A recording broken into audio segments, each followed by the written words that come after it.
Mr. X, 57-year-old gentleman, laborer by occupation, living in Telangana, presented to You us. are telling without seeing? Yes, ma'am? Are you presenting without seeing? Or No, ma'am. I'm not able Partly. to see your PPT. That's why. You are not able to hear. Not able to see your PPT. Oh share नहीं किया मैं ऐसे ही बता रही हूँ लग रहा है without sharing only I am speaking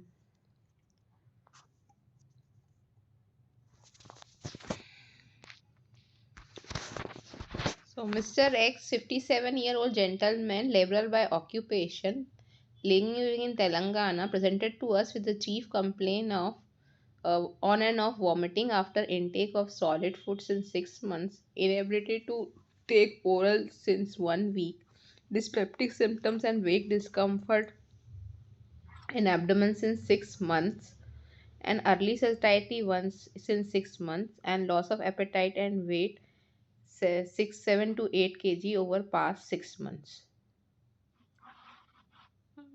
Right? Okay. Loss of appetite and weight can come in presenting complaint. Yeah, that is significant. No, for few cancers like CA stomach.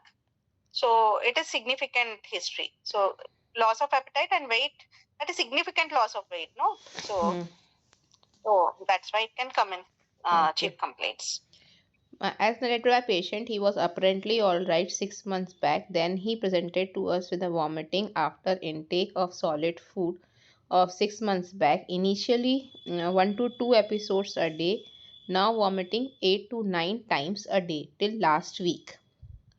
Vomiting was spontaneous, non-projectile, non-bilious, contained 200 to 300 ml undigested foul-smelling food particles taken a day before, aggravated on intake of food both for solid and liquid, associated with vague peristaltic epigastric discomfort and dyspeptic symptoms, frequent belching which was released partly after vomiting when on empty stomach since a week, not tolerating anything orally, no history of pain in abdomen and abdominal distension, noticing mass in the abdomen, no history of any hematemesis and melena.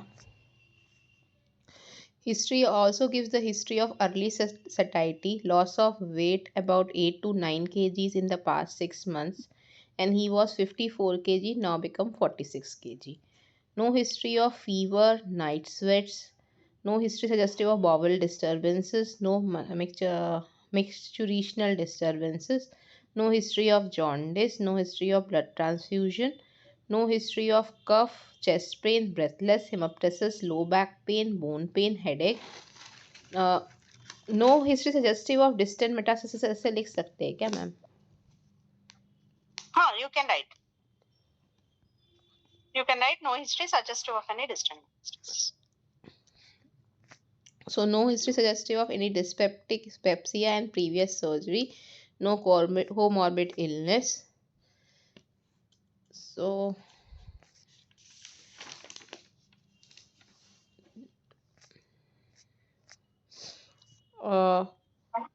my patient was taking mixed diet, not able to take orally, lower socioeconomic status, smoked one pack BD in a day for 30 years, quit 6 months back.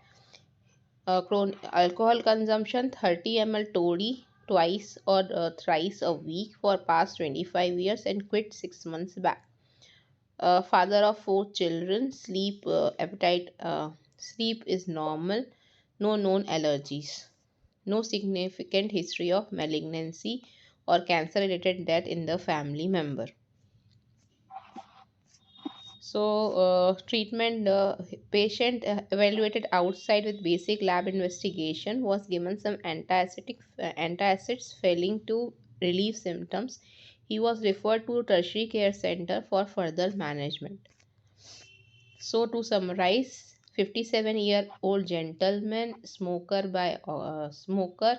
and farmer by occupation, alcohol consumption, progressive vomiting since 6 months, inability to take any feed orally since 1 week, associated with weight discomfort in the epigastric region, and early satiety and significant weight loss. No symptoms suggestive of distant metastasis. Okay, go back to the first slide.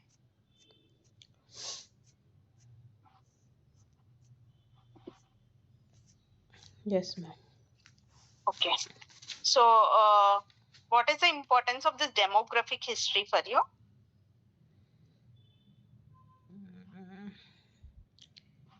CA stomach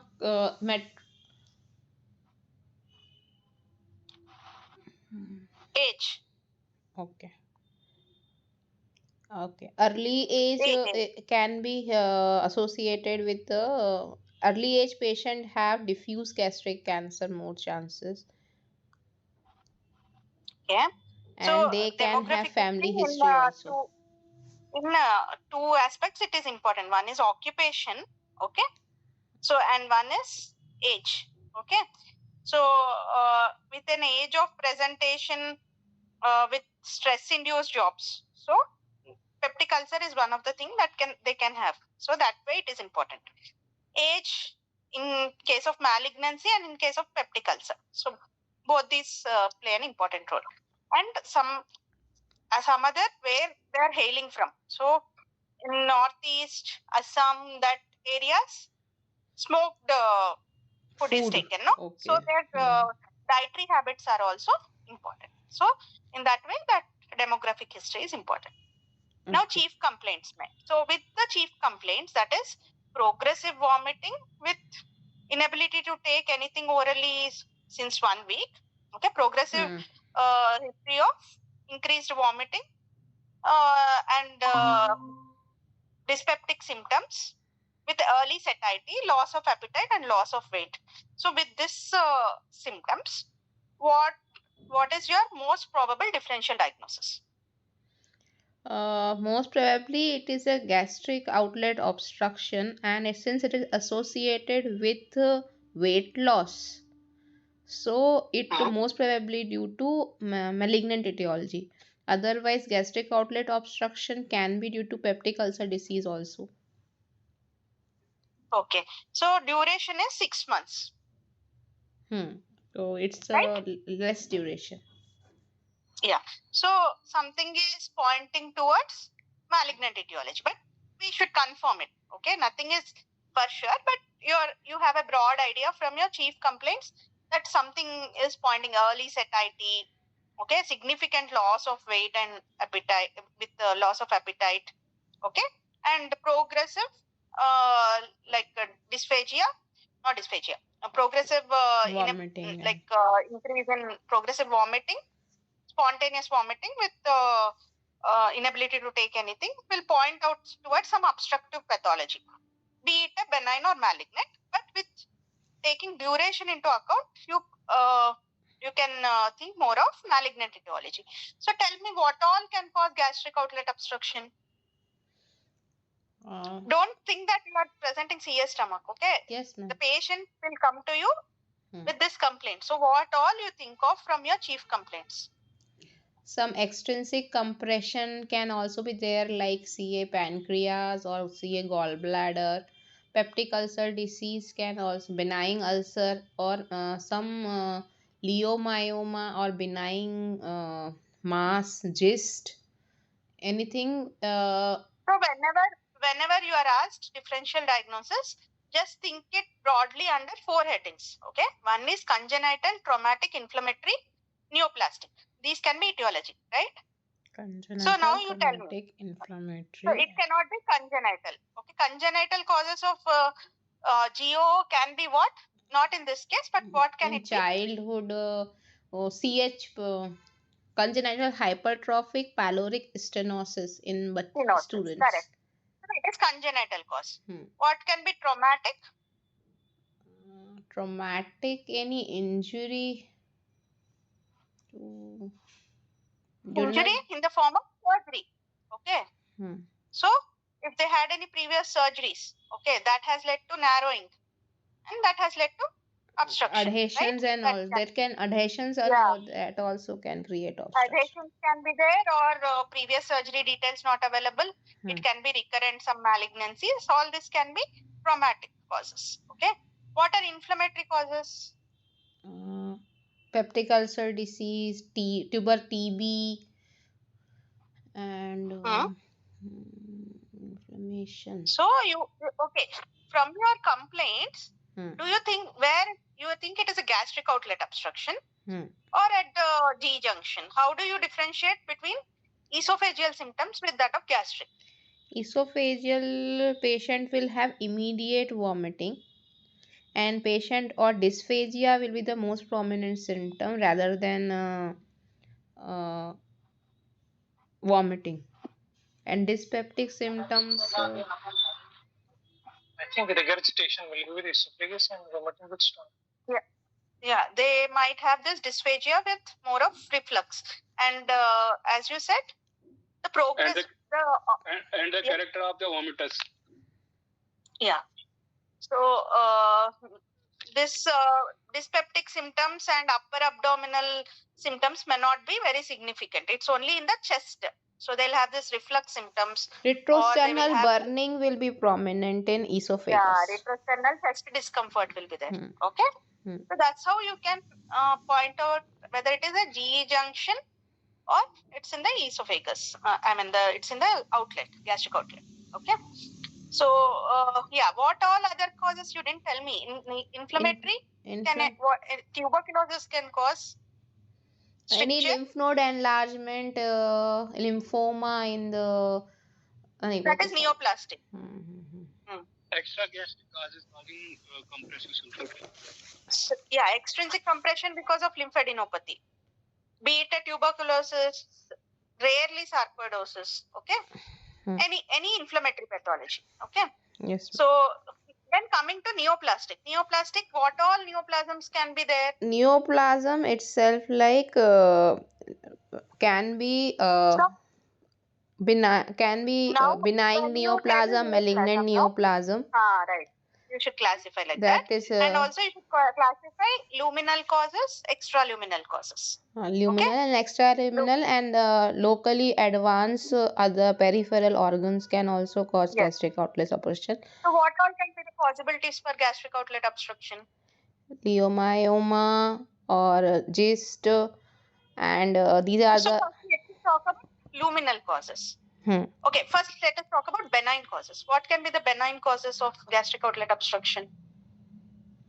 Pertinent to stomach, pathology of the stomach. You told already. Leiomyoma, I remember. Some more we were comparing 3 to 3. Lipoma, leiomyoma, and some submucosal disease. But luminal causes में क्या क्या हो सकता है? Luminal think broad. That's why I'm telling, don't confine yourself to CS stomach. Muscle से arise होने वाला तो gist है. Can it be trichobezoar? Trichobezoar, yes ma'am. Can it be phytobezoar, trichobezoar? Can it be what is called pyloristenosis? Okay, so it can be chronic peptic ulcer. Gastric volvulus. Yeah, volvulus can be there. Peptic ulcer with secondary scarring causing that teeth. Ma'am, annular pancreas can also cause. Annular pancreas. Then? And any duodenal causes? Duodenal atresia. Duodenal atresia is congenital. Okay, not neoplastic. Then duodenal polyps? Duodenal polyps can cause duodenal. Any adenomas? Adenoma. Duodenal adenoma is also common. Then duodenal scarring? Scarring. Secondary to duodenal ulcers? History of previous surgery to ulcer can be there. Even in chronic ulceration, they might cause secondary scarring, no? That is the cicatrization and scarring leading to fracture formation. Then extraluminal mechanism. You told pancreas one of the causes. Can Pancreas, pancreatic CA present with gallbladder, GO? lymphoma, and और क्या कर सकते Can pancreatic CA present with GO? हाँ, can Yes, present. Can present. So you took gastric causes, duodenal causes, pancreatic causes. What else? CAGB Can can present with gastric outlet obstruction. Can HCC present? SCC I have never seen. Don't know, Can ma'am. any lymphadenopathy secondary to Lymphoma can present. Yeah, lymphadenopathy secondary to any primary malignancy in that area can be compressing in the gastric outlet, right? Yes. Then other than that, this submucosal cyst, sarcomas, lymphomas, all this can be causes. So think broad.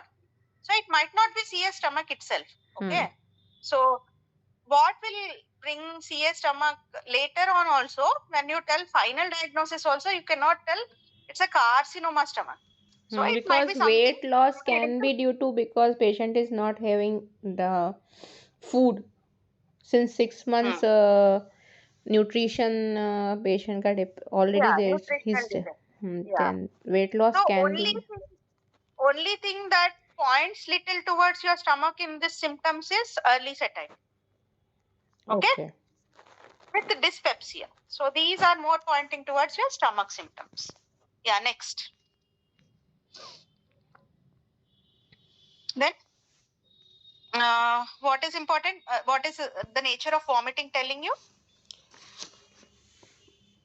Nature non-projectile and spontaneous non-bilious matlab it is not due to any lower GI obstruction. Non-bilious vomiting usually in upper GI. And When food will there be particles bilious vomiting? after taking food, and it is undigested food particles matlab food is not crossing below pylorus. Okay, that undigested. Generally, what are the what is the typical vomiting that occurs in GO? Projectile vomiting. Yeah, they'll come spontaneous. non-project. Projectile vomiting occurs in which Saumyta? Pyloric stenosis. Brain hemorrhage, brain tumors. Projectile vomiting is related more to the CNS symptoms. Severe headache with So what do you mean by projectile vomiting, by the way? not soiling of clothes.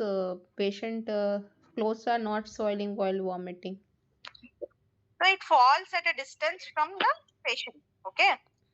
So that is projectile vomiting. Okay, and spontaneous, that is self-explanatory. Bilious, when will be vomiting bilious? Due to some small bowel obstruction. Can there be bilious vomiting in CA stomach? Can there be bilious vomiting in CA stomach?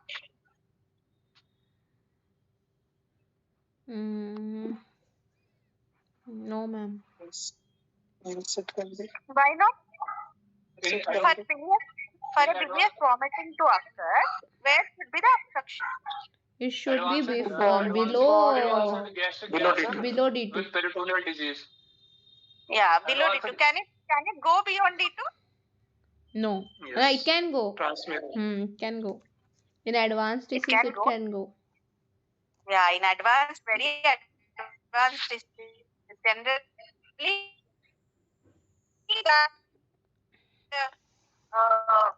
that's very bad program. It has but generally, but very advanced disease, it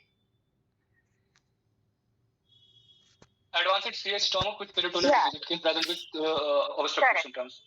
It can. Peritoneal would we tell Peritoneal lesion compressing on the outlet. Anything that is compressing extrinsic also can cause. Okay. Yeah, and where is that? Go back once. Vomiting Yeah. So what is Tumors of body you can still also did not present tell? with tumors of body can also present with bilious vomitings without obstruction, without goo. Tumors of body will present more with satiety. Loss of receptive relaxation will be there. Okay. It's nothing like they don't present with GO or anything. It depends on the extent of spread of the disease. So submucosally, if a signet ring cell CA spreads, okay, it can still involve till D2, can cause bilious vomiting, or it can involve till the antral region, cause GO. Okay, anything is possible, but what is the extent of disease? So that is important. And what about yeah? So generally this spontaneous, non-projectile and non-bilious, and generally they will complain that they will vomit the food that is taken on the previous day. That's why it is foul smelling, because of the long stasis. Okay, they will not vomit the food that is taken immediately. Okay, that is the typical symptom of CA stomach with GO. Okay, so why pain abdomen, abdominal distension, or noticing any lump? Why did I ask that? Locally advanced stomach presents with the infiltration of celiac axis. Where will be the pain? If there is a pain in CA stomach, where will be the pain? Epigastric region. Epigastrium radiating to back. Epigastric more often. Radiating to If it back is only related when their posterior wall is involved, not in the nerve ante- cut, yeah. Generally, typical radiation to back will be there with pancreas. pancreas. Okay. And gallbladder pain, where it will radiate? Right shoulder, scapula. मरफो Yeah. कौन सा sign था Head sign. के Head head sign. Sign And okay, why noticing any lump? Does it have any significance if there is a palpable lump in a CA stomach? Previously, they used to tell. There was one statement in Bailey. Locally advanced, bulky. If it is bulky, locally advanced. They used to tell that if there is any palpable lump in a case of CA stomach, then that it is is not due to stomach, ma'am. It's from Sign of unresectability. Then it is metastatic or like advanced. yeah, and they are going to die within 6 months. So that is the very poor prognosis. So that was statement in Bailey. Okay. So no, why hematemesis? hematemesis due to involvement of कौन सी artery? Right gastric artery. Tumor bleed. Why? Tumor bleed. Tumor bleed. Think, not like simply no. Tumor will bleed, no. It's a bleeding tumor. Okay. Yes. Not hemorrhagic. Okay, but a bleeding tumor. You are telling erosion into the blood vessels. Yes, okay, that's possible, but yeah. So next.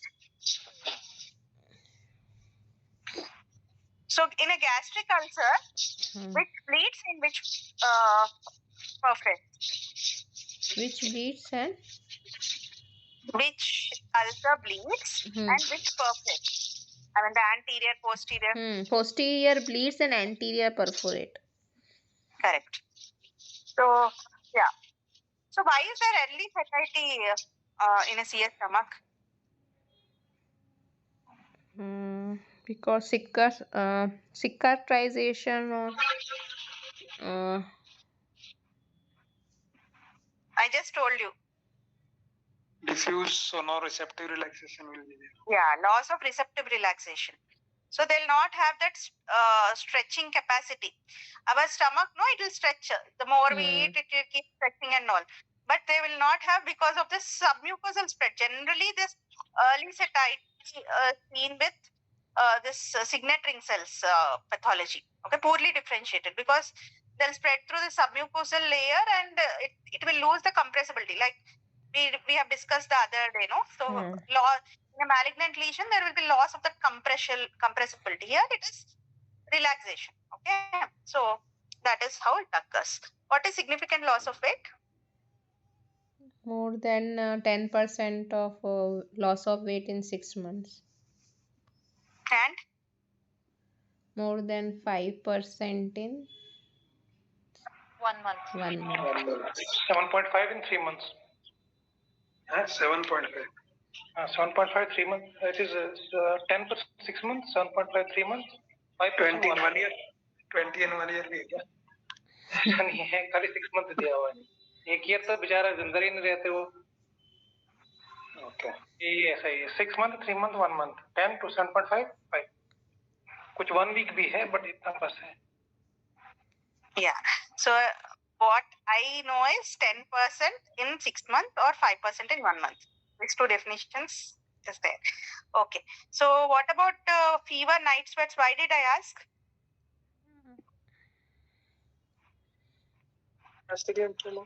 Tuberculosis and fever only for lymphoma. Lymphoma. Lymphoma. So lymphomas can present more with GOs.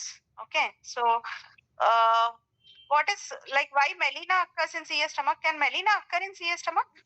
If your bleeding ulcer is there, if because it's bleeding above the ligament of treats, so stool can be black. Okay, how much bleeding should occur for melena? We discussed the other day in colon. More than 60 ml of blood should be there to be a single stool to be black. Yes. And so this micturational is not very significant in this case. It is for completion sake. Jaundice can occur in CA stomach. What is the situation when jaundice If it occurs? involves D2 or it involves pancreas, can produce jaundice. So if involves non-regional liver, Or nodal if compression there is is there in extensive liver disease, if there is extensive liver disease, one, and if there is not non-regional lymphadenopathy, bulky renal lymphadenopathy.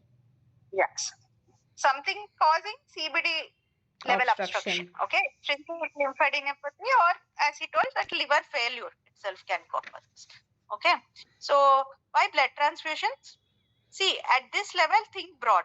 Okay, you are still not sure whether it is stomach or any adjacent organs.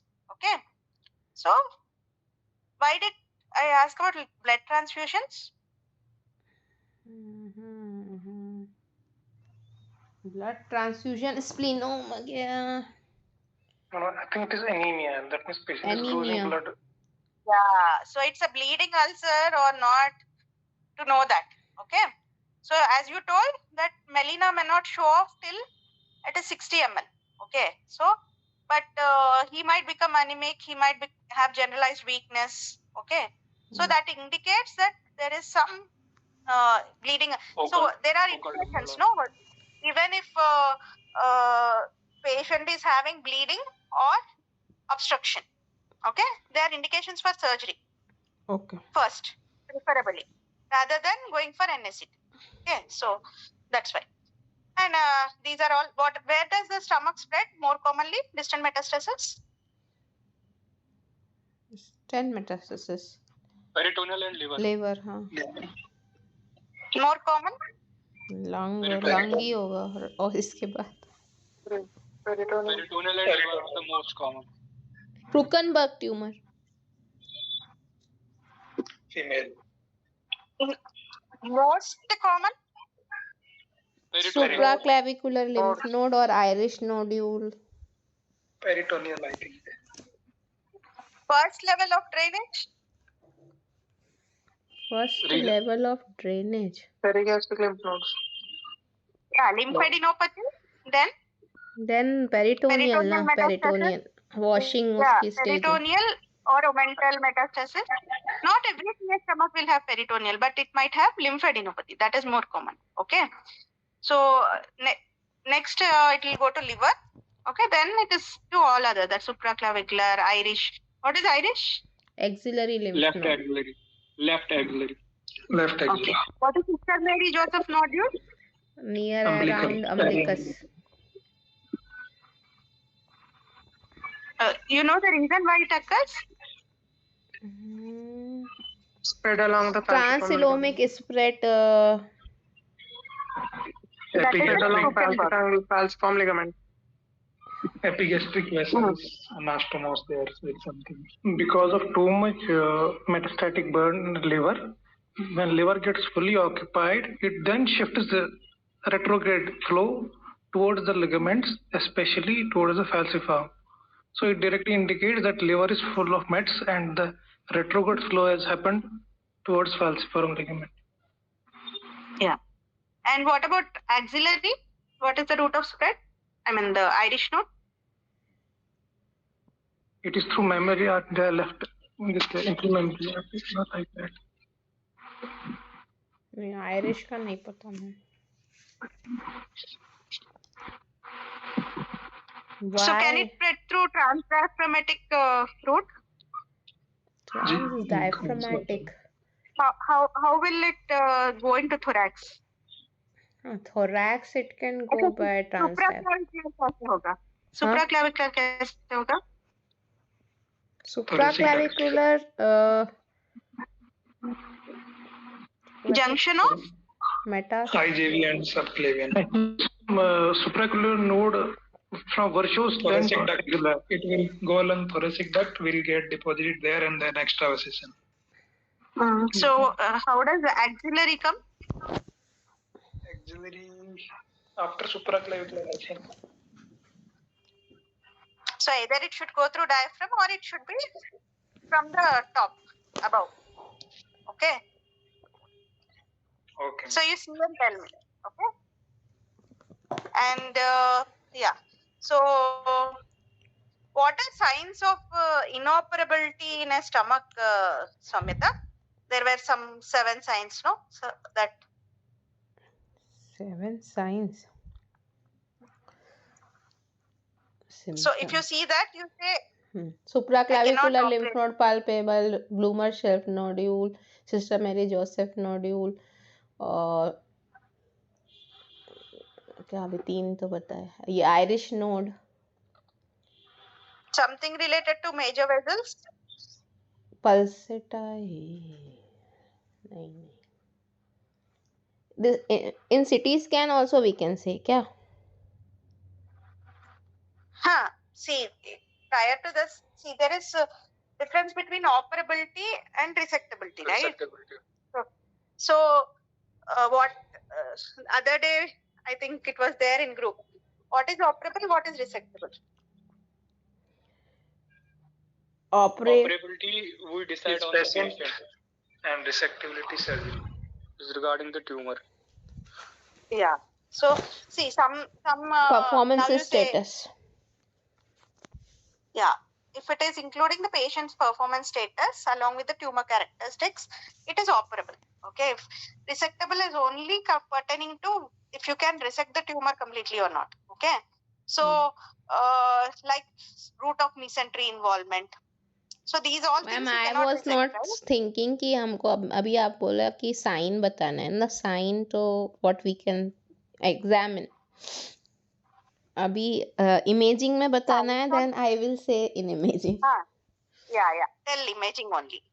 imaging if D2 if we can see D2 involvement or direct infiltration in the pancreas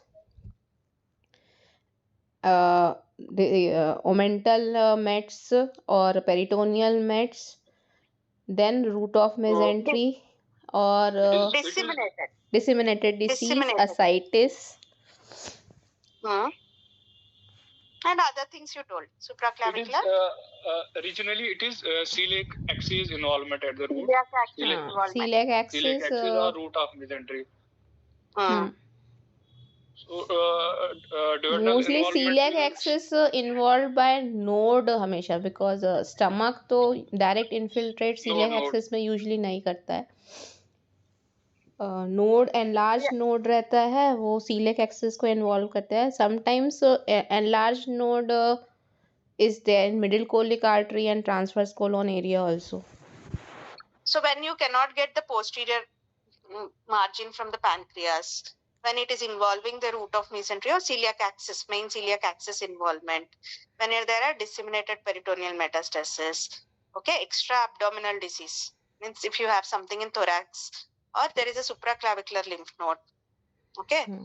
or iris node. These are both signs of metastasis only, and disseminated liver mets. So, and poor performance status, whatever. So then all these things are against dissection. Yeah. Anything important in past history that you would like to see in CS stomach? Previous history of any gastric surgery. Previous gastric surgery. So, what is the incidence? What surgery you are interested in? Peptic ulcer disease, most probably, because it's So, what is the surgery that was done? That is done for peptic ulcer. Vis-a-vis, what is the surgery that was done for malignant ulcers? Like,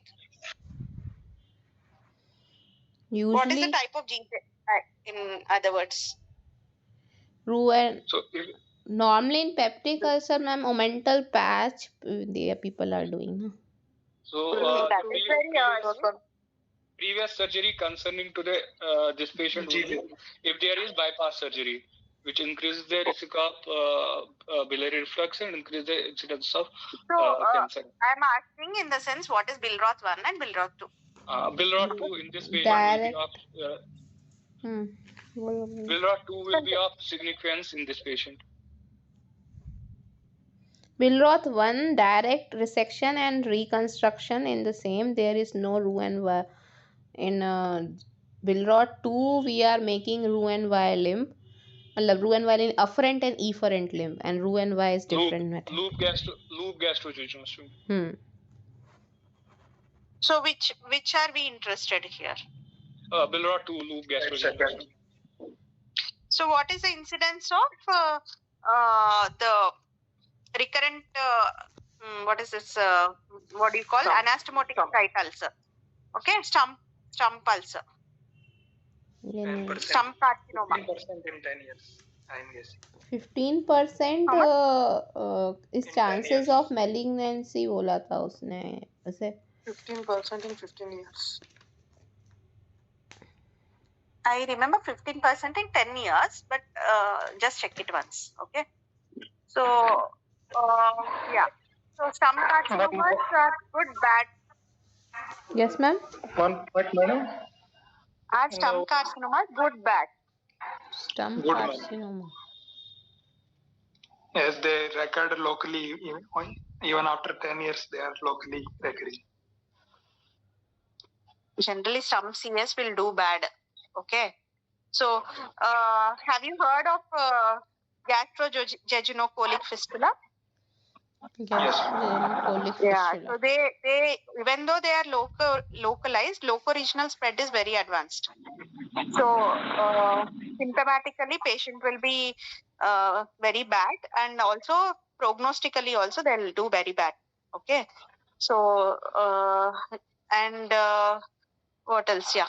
Next. One Anything else? point is, ma'am, this is regarding this past history.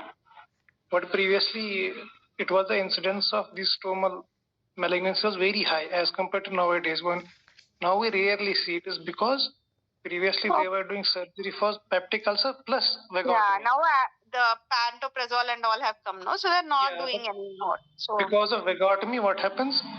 Chronic atrophic gastritis happens and overproduction of bacteria.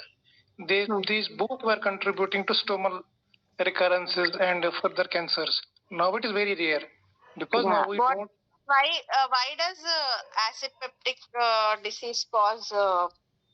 I mean, long term there is risk of malignancies in gastric ulcer, Saumyta. H. pylori or this. Ma'am, there are two, type A and type B. Two type of some pathology was there. So hyperchloroidemia associated metaplasia progresses to That is dysplasia. chorea cycle. Chorea cycle. So acid is good or acid is bad? For ulcer, atrophic gastritis is one of the etiological factor to convert it into malignancy. Intestinal metaplasia. There is also atrophic gastritis scoring, na? mild, moderate, severe. Oh, yeah. What is that name? Name of that atrophic gastritis scoring? Starts with M. नहीं याद है ma'am. Type A gastritis and type B gastritis. B for bacteria, A for atrophic gastritis. This much I have. Yes, that is correct. Have you heard of something called Mariuma index? Mariuma index. Yes, ma'am. What is that? This is lymph node status. They are saying beforehand. Where is the lesion? What is the incidence of lymph nodes, and what is the incidence of cancer spread there? That is computer assisted. This one, it can tell you where all it can spread and what is the future, like areas of potential spread. Okay. What is this atrophic gastritis scoring? Scoring, ma'am, not. Olga grading. Yeah, correct. Olga scoring. What is that? Mild, moderate, severe करके देते हैं. Okay. So exactly I don't remember, but it is Olga scoring. It is like given as mild, moderate, severe. Again, they're given 1, 2, 3 gradings. Okay, based on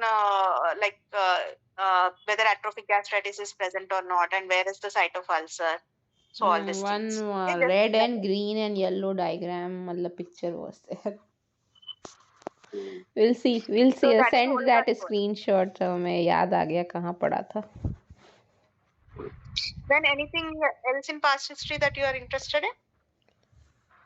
Past history. His history of any dyspepsia, or how much time patient was taking any treatment for dyspepsia, or any previous same episode pain or something. So H. pylori gastritis can itself cause, no? Yes, ma'am. So yeah, H. pylori. What is it? H. pylori. H. pylori is a bacteria. Yes. So how does H. pylori cause atrophic gastritis and then lead to cancer? H. pylori causes type B gastritis. Atrophic. That is correct, ma'am. How does it cause any release of any? So What there are are CAG A strain. It is So you'll read and tell me. Okay, H. pylori and etiopathogenesis. How does it cause gastric cancer? Okay. Okay. So H. pylori के लिए क्या medication दोगे? H. pylori के लिए HP kit, HP kit देते हैं. HP kit contains what? clarithromycin, pantoprazole, and metronidazole. Amoxy plus Lansoprazole, amoxicillin, and clarithromycin. So how long will you tell patient to take, and how many tablets will be there per day? 6 tablets रहते हैं. 3 सुबह 3 शाम, और उसमें blue and orange label is also there. What they have to eat in morning, what they have to eat How much in is the minimum time that 14 days. you should ask them to? Yeah, 14 days. Correct. So that's about H. pylori.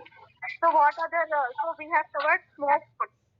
Okay, smoked food releases nitrosamines. So that also is one etiopathogenesis. Any other?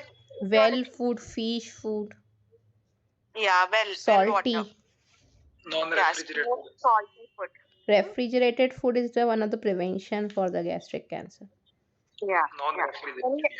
So another etiologies, any other etiologies of gastric cancer? We talked about acid peptic disease, we talked about atrophic gastritis, H. pylori, well water. Hereditary cancer syndromes. Hereditary gastric cancers. Yeah, what are those hereditary cancer syndromes? So one related to hereditary gastric cancer is hereditary diffuse gastric cancer, and there are other cancer syndromes with increased risk of gastric cancer. What is the gene hereditary gastric cancer? Sorry, ma'am. CDH1. Diffuse gastric Yes. cancer, CDH1, due to Hmm. loss of So E. what is the cadherin. incidence of gastric cancers with in those who have this CDH1 mutation? So penetrance is around 60 to 70%. Okay. Madam 60 to incidence पूछ रही 70% है. of patients will.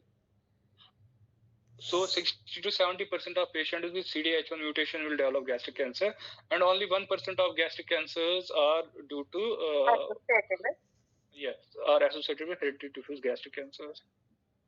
So Any familial other syndrome? FAP, HNPC, Cowden, FAP, HNPC, Cowden, Peutz Peutz-Jeghers. Yeah, those are the things. Yeah, familial syndromes we discussed. Anything in personal history? Smoking, alcohol? Smoking has increased risk. Alcohol also increase the risk, but for Yeah, smoking and alcohol both have increased risk. Okay. Madam, is there any amount, for example, we say 10 packs, is there anything in alcohol, something like that, or it's not that, it's just... No, alcohol again is individualized on the type they take. So, whether it is whiskey, it is like this patient takes toddy. So, it is different percentage of alcohol in different beverages they take. So, and how frequently they take it. So, as per WHO guidelines, previously it was alcohol consumption for whiskey. I think it was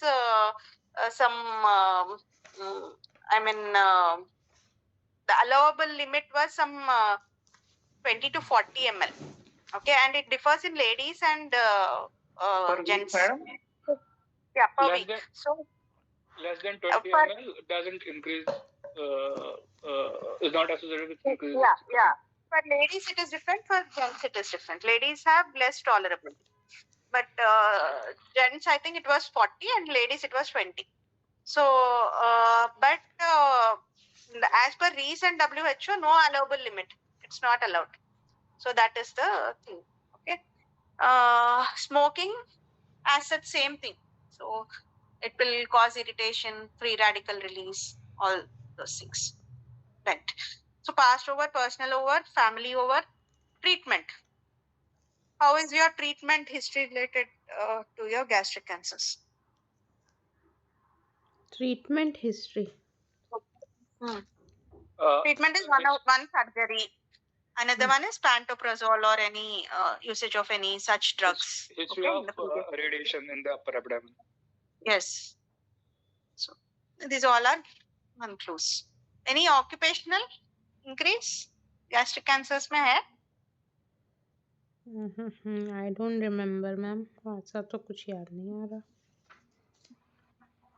मुझे rubber industry करके याद है, पर I am not very sure, but I will check it. Okay. So okay, let's go to the examination.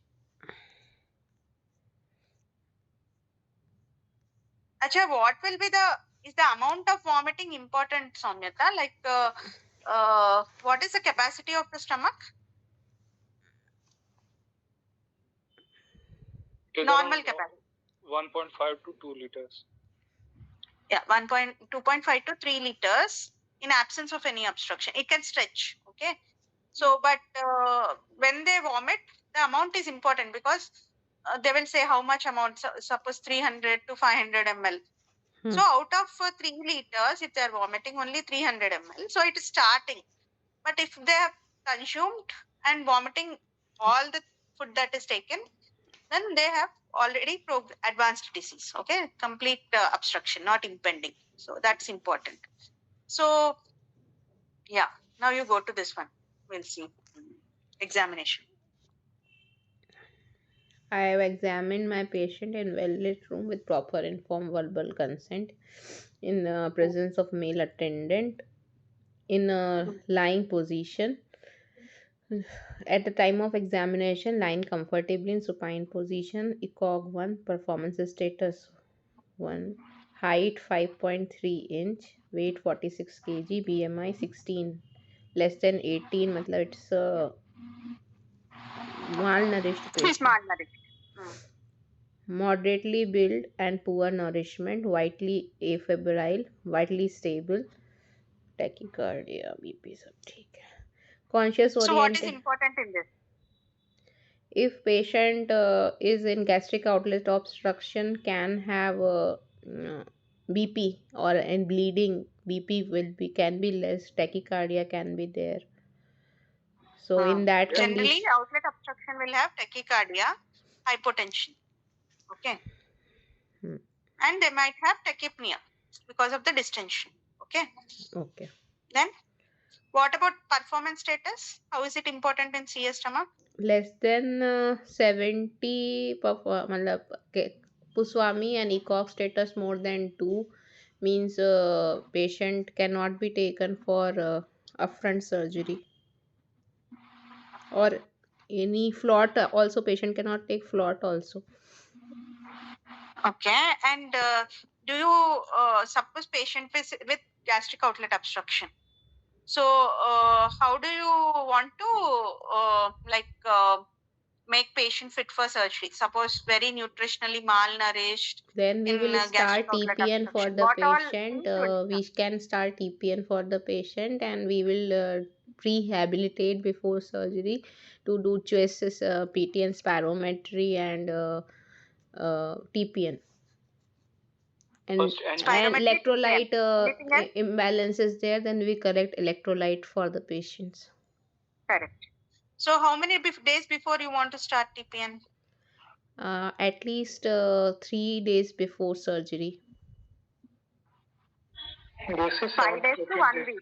Okay, minimum of 5 days to 1 week before surgery. Continue at 4 least for days 1 week after post surgery. So We can put that is nasojejunal, if possible. Yeah, if nasojejunal is they are in outlet obstruction, generally it won't be. Yeah, But if it is possible, then fine. Then while Okay. taking But, endoscopy and for biopsy, at that time you can try for NJ if you can put. yes. So and what about this one?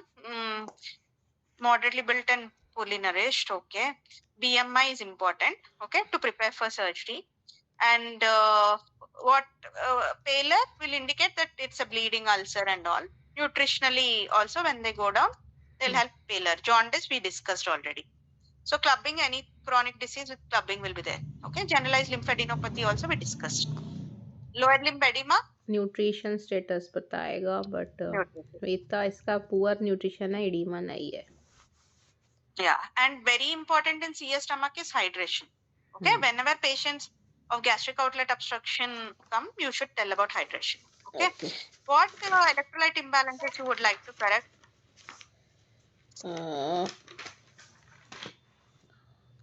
Hypokalemia. What will be the उसमें electrolyte पूरा वो imbalance होता in है, gastric high outlet obstruction? HCl loss होगा. Hypochloremic, hypokalemic, metabolic acidosis. Somebody tell the complete Alkalosis, sentence. Hypochloremic, hypokalemic, correct. Then Acidosis. metabolic is it called alkalosis. Alkalosis, is it ma'am. called acidosis or paradoxical aciduria? With paradoxical aciduria. It is acidosis with paradoxical aciduria. वो Yeah, तो ma'am बहुत why late is- में what is होता the है reason? ना. Huh? वो late में होता है, जब हम लोग स्टार्टिंग में करेक्ट नहीं करेंगे तब होगा ना. Yeah, that will occur. I'm just asking what will be the electrolyte imbalance. Because So how do you want to correct this? Why paradoxical aciduria? to save potassium. It is actually the activation of RAS, because it is actually the dehydration that or hypovolemia that drives the paradoxical aciduria. To save potassium, the tubules excrete H plus. Something This related is- to HCl and potassium transport. Yes. So hypokalemia is already there. To save the potassium in body, they will secrete H plus in place of potassium. Reabsorb potassium, secrete H plus. Hello कोई background noise है Hello. किसी का? I think ma'am Yeah, doctor someone might. Rakesh is saying that is the potassium को save करने के लिए H plus loss करता है Correct. यूरिन में. That is what he told is Hmm. correct. Okay. So, how do you correct these things? So rehydrate the patient. The basic default is with the hypovolemia. You correct the hypovolemia. Rest of the things get corrected by itself. Potassium level we gets are corrected giving by along itself, with the and IV then fluid 40 milliequivalent daily requirement to and compensate. additionally we have to correct the potassium. The potassium either we can give in with TPN also. If we are not giving TPN, then we can give 40 milliequivalent potassium minimum. And in order to compensate that, we can give 60 to 80 milliequivalent in a day also. So, patient with gastric outlet obstruction has come to you, Saumyta. Okay. Yes. You have to prepare him for surgery. What all you will tell your junior or someone nurse in the ward to do? So, gastric lavage, BD. What is that gastric lavage? She doesn't know. We normally put a Ryle's tube to the patient and ask the saline washed with at least 1000 ml saline 3 times a day, so that all the content accumulated until clear fluid comes back. Okay. And to give IV fluids minimum 100 ml per hour, along with But why are you doing this? Why are you doing this lavage? if in patient is having hematemesis, then it Decrease will the distance and increase the blood flow. Distance will decrease. Post-operative to deal with anastomosis. contamination भी कम करता है intra. Yeah, contamination will be less. It will decrease the edema. Okay. Edema. So previously they used to give this cold saline whenever there was bleeding or anything. So they used to, but now no longer it is followed. But still, some old timers will still follow. They'll give cold saline. We don't give gastric cold lavage. saline, we give normal Yeah, saline. we don't give. Now it is not given. Okay. It what is thought is now that it triggers more amount of though it reduces to when it is given, but later on it triggers the more amount of bleeding is what is thought. So now it is not followed, but previously they used to give that cold saline. Yeah, 1 liter NS, and it will reduce the edema, prevent the contamination when you are going to anastomose, right? So right. Apart from this, nutrition. So what is the what is the nutrition you want to give? If patient is not had taken food since for more than 2 weeks, then and this patient BMI is less than 16 and poor nourished, then we will prefer TPN. Yeah, you are more interested to increase his protein content. Okay, which helps in healing. Okay, what is the albumin that you want? Ideal? Max more than 3 at least. 3.5. Yeah, more than 3.5. Okay, ideal. Next page. Yeah, you tell me the why umbilicus? For umbilicus, is ascites is there, then umbilicus will be shifted to is ascites there, umbilicus is shifted to downward site of pathology. And also you can see Sister Mary Joseph nodule, okay, in stomach case. Okay. Then fullness in epigastric region might indicate a mass which you can feel later. Okay.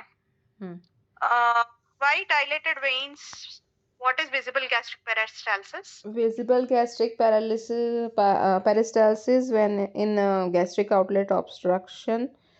We will see peristalsis from left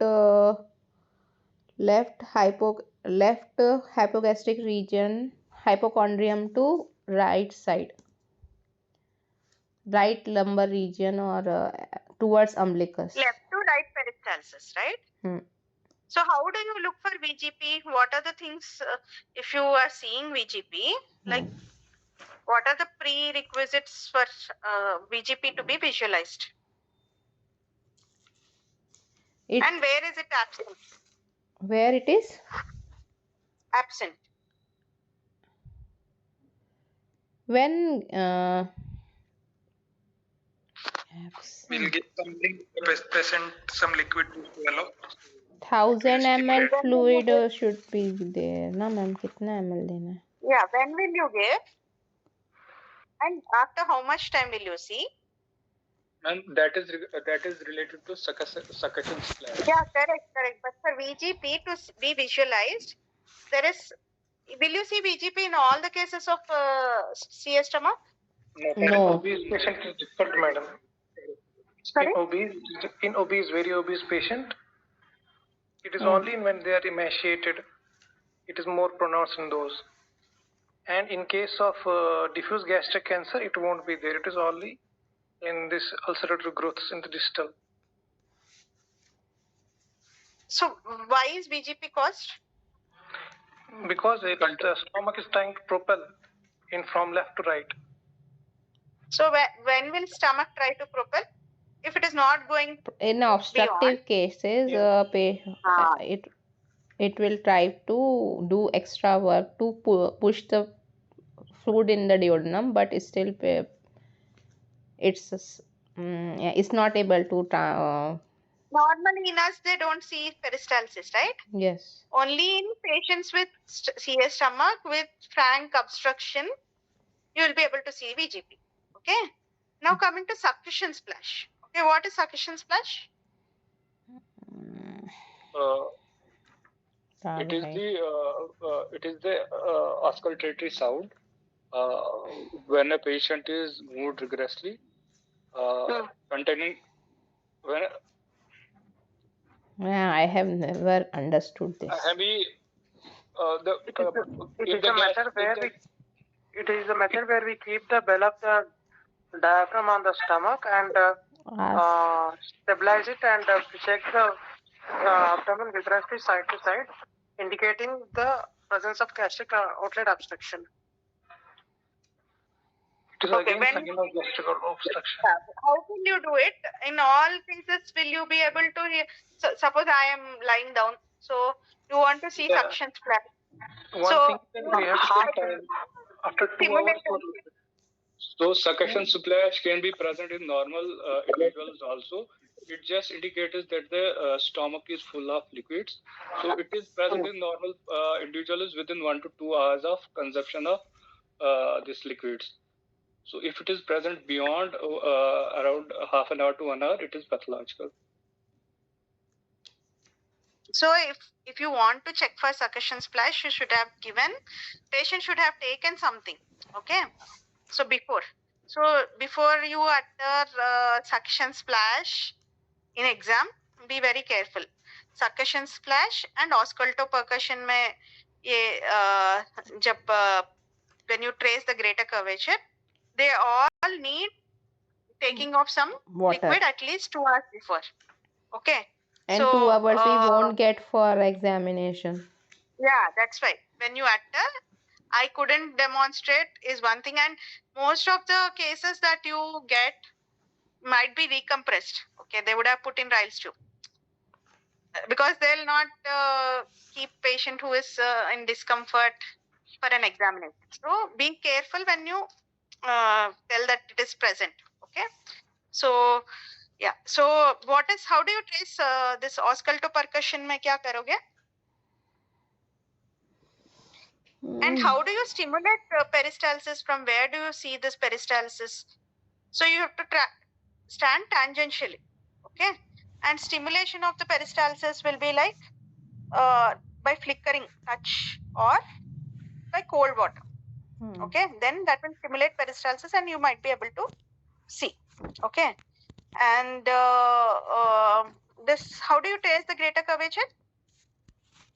The axial to percussion test. By Yeah, stroking the stomach from the belly of the diaphragm outwards radially, where the sound becomes dull. Dull becomes resonant. Is the margin for the greater curvature.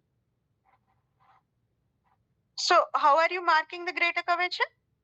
You're hearing, means you are moving the patient and also hearing the sound. And keep the bell of the stat in the epigastric region and scrape from inward to outward. Yes, correct. That is correct method. Okay. So when is this succussion splash absent? When stomach, Even though there is a CS stomach. Ryan's tube was also replaced. Non-obstructive lesions. It is actually a test for obstructive lesions if the stomach is full. So can it be present in linitis plastica? no. Usually not present. Yeah, you will not see it in a linitis plastica. Okay, fine. Next, go ahead. No local rise in temperature. Ill-defined intra-abdominal. So you have to trace and tell the what is the extent of the lesion. Okay. So as I told you, from all the bony borders. Okay.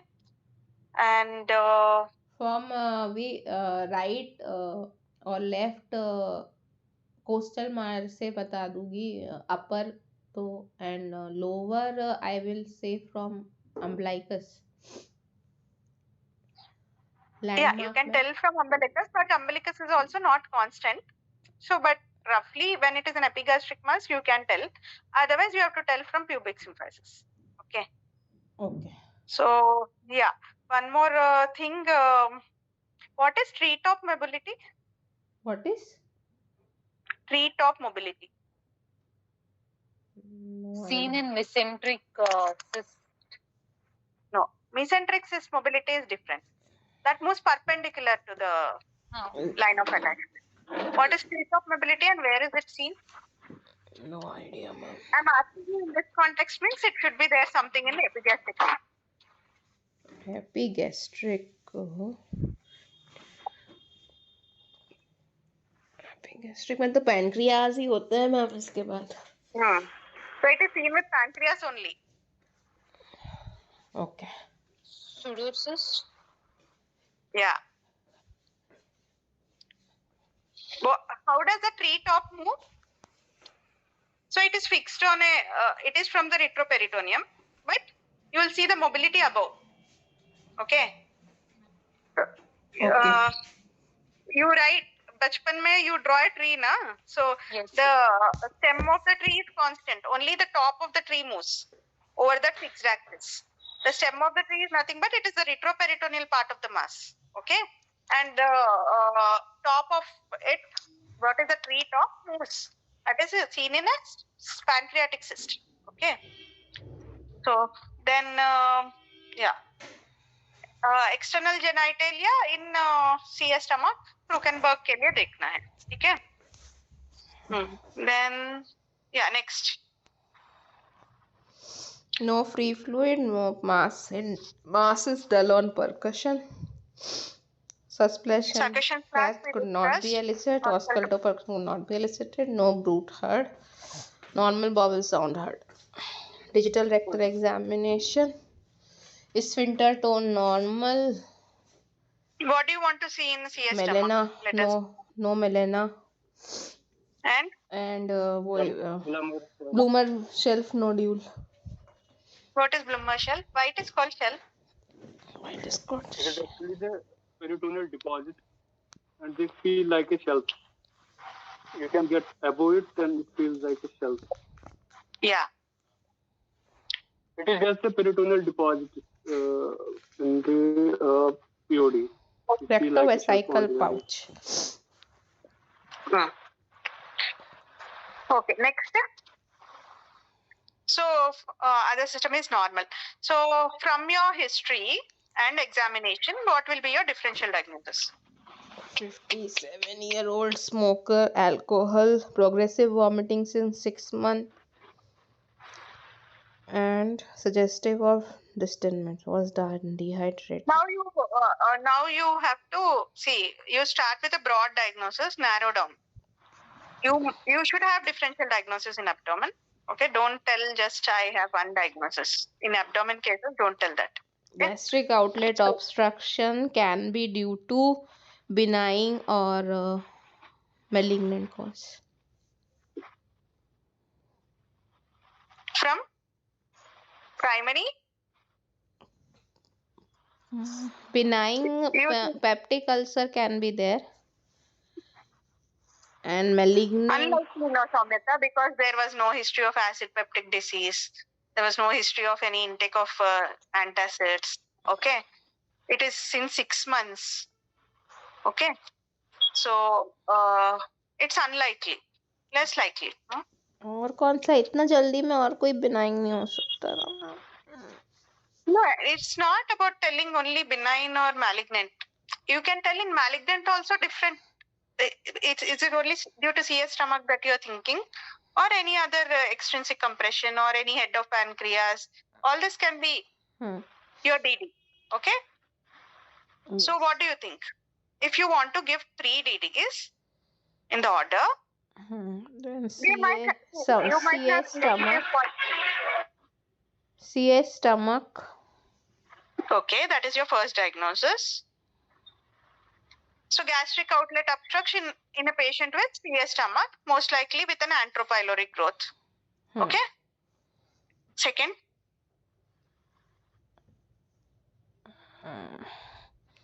can be extensive compression पर fever तो था नहीं. तो क्या हुआ? Lymphadenopathy किस में हो सकता है? लिम्फोमा ही सोच रहे थे मैं, but no type A symptoms were, type B symptoms were present. Upper GI malignancies with compression causing Can it be gastric outlet. Can it be GIST? It can be GIST. It can be. See, there are some negative points against GIST. Okay, they generally are exophytic. Luminal compromise करके early satiety करना ये सब थोड़े against है. But it can still be 1DD. You don't know, no. It can be carcinoma. It can be gastrointestinal stromal tumors. It can be lymphoma. Okay. So it can be. Can it be head of pancreas lesion?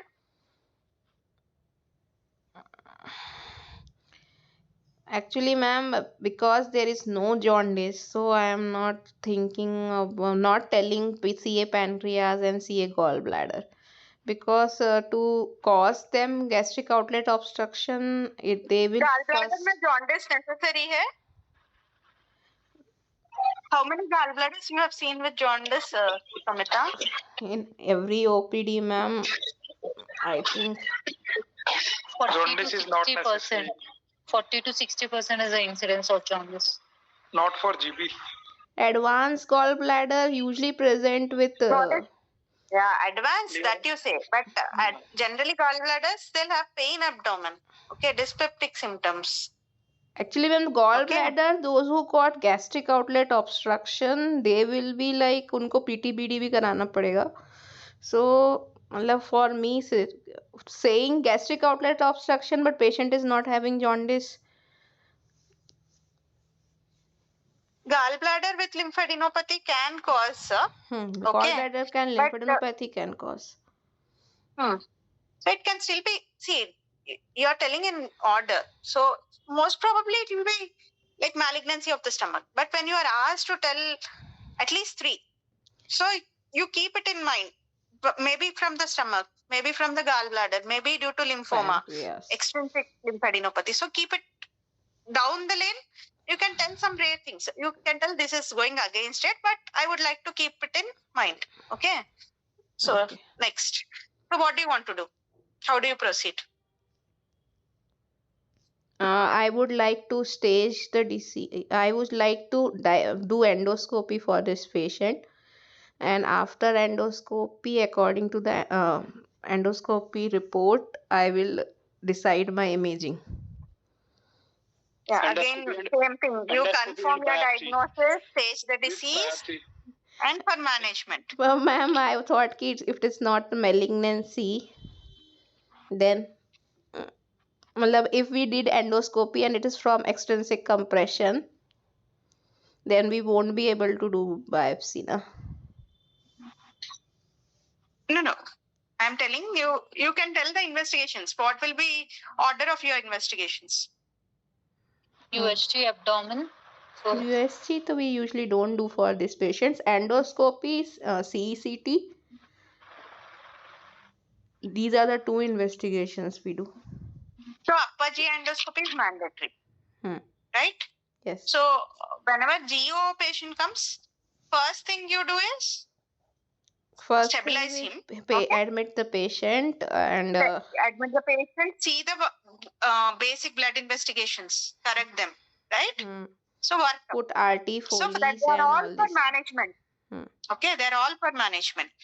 As a part of your confirmation for diagnosis, you can go for upper GI endoscopy. If there is any visible lesion, you can biopsy it. If it is not, then you see it through imaging and then biopsy it. Okay, you can go either way. Okay. So upper GI endoscopy. Tell me something about upper GI endoscopy. क्या बताऊं?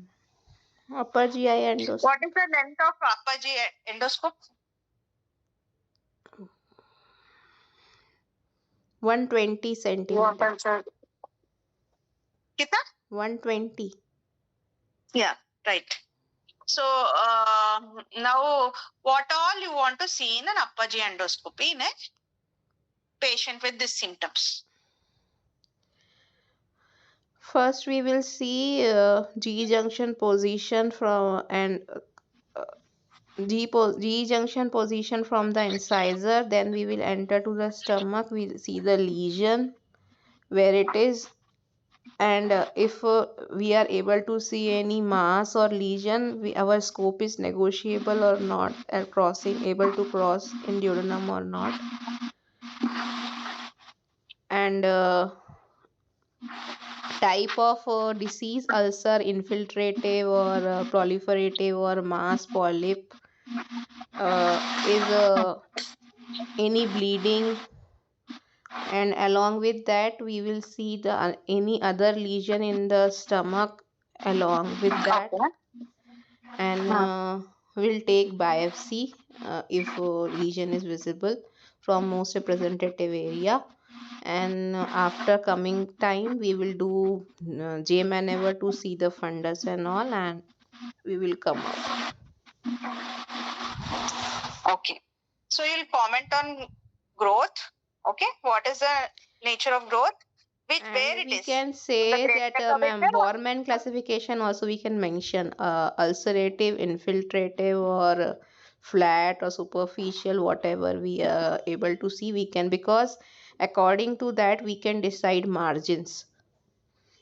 Okay, ulcerative lesion have 5 centimeter margin, infiltrative lesion have 5 centimeter margin, or superficial lesion can have 3 centimeter margin according to Japanese classification. Now you tell me the nature of a malignant ulcer which is benign.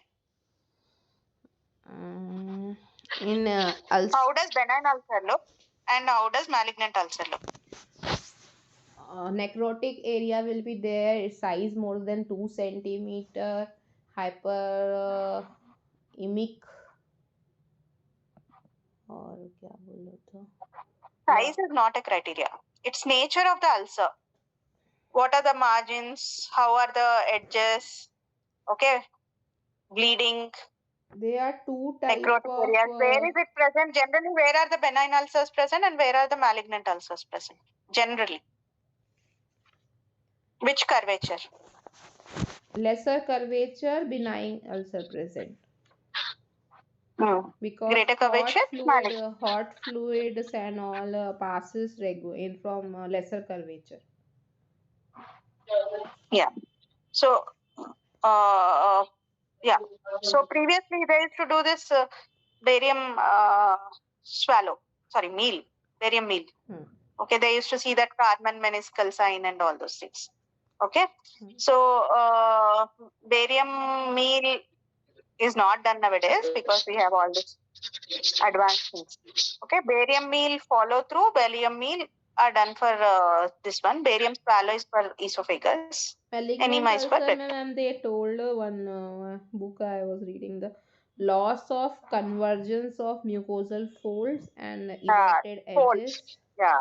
and size more than 2 centimeter they have mentioned, but from where they have taken this point I don't know. No, this one is what you told. The first 2 points are correct. Okay, they have this loss of convergence and like over. Normally, how do we see the ulcers? It's proliferative growths. Okay, if there some Slough ulcers can will be be infiltrated. slough will be present in the floor and local peristalsis will be seen. Yeah. So you should comment whenever you are doing upper GI endoscopy. You should comment on the growth.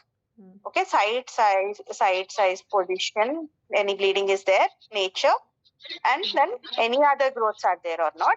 Then you'll comment on distensibility of the stomach. Whether the stomach is distensible or it is not, like there are no evidence of any peristalsis. So that more so commonly occurs in features of Linitis plasmica. So the loss of distensibility. Okay. Other than that, whether scope can be negotiated beyond or not. Okay. So these 3 things are, and how do you take a biopsy?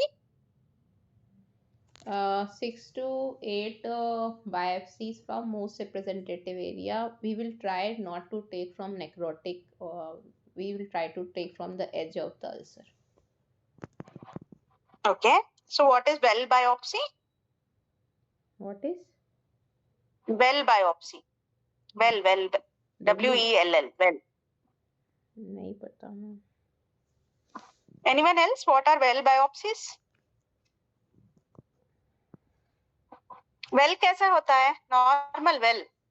Well is depth में ज़्यादा रहेगा and we will take from one area only we will take 2 or 3 biopsies. So that depth So it is should be covering more of depth. Okay. So it is to see the which layer it has extended. So that is well biopsies. Okay. Okay. Then yeah. Someone is asking anything? Okay.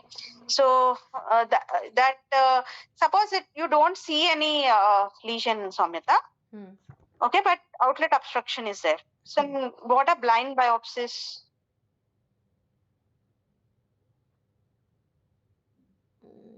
How many biopsies you will take and what are blind biopsies areas?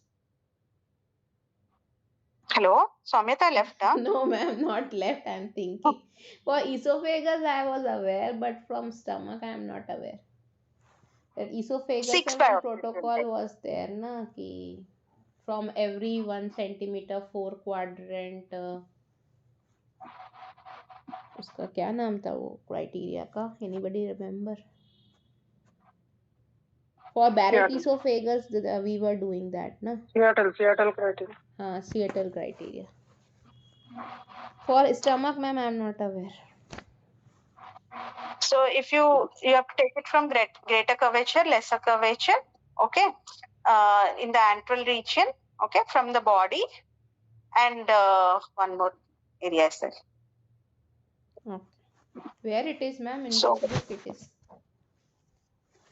2 from pylori antrum, 1 from lesser curvature, 1 from greater curvature. One more is there.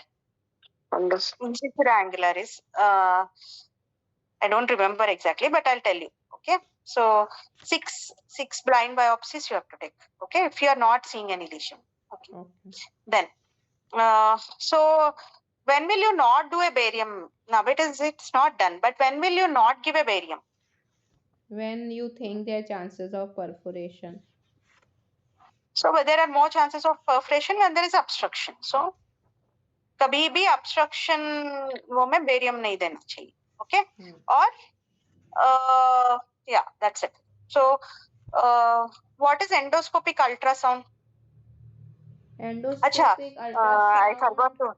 Based on Japanese criteria, there is some classification for endoscopic classification for submucosal involvement, right? Submucosal. T1 में they have divided 1A, 1B, 2A, 2B. SM1.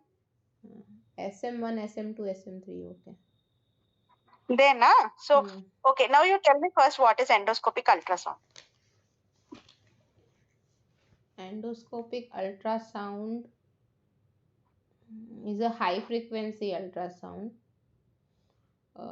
So what do you see exactly in that? Hypoechoic, 5 hyperechoic, layers which are layer? there. Muscle 2 and 4 are black and rest all white. Alternating hyper and hypoechoic, no? 2 is that is submuscularis.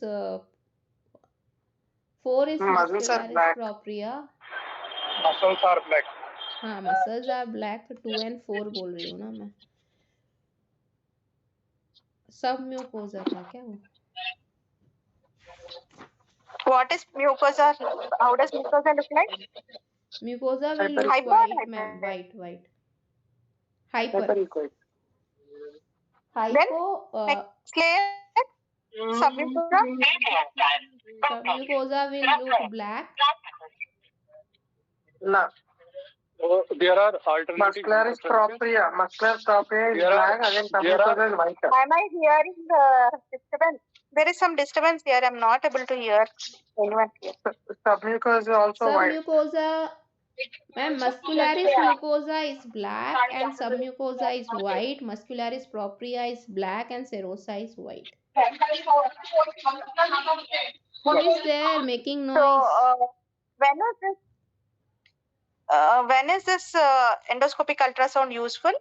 For which lesions? For T1, T2 lesions, It is actually to endoscopic is differentiate useful T1 because we have to decide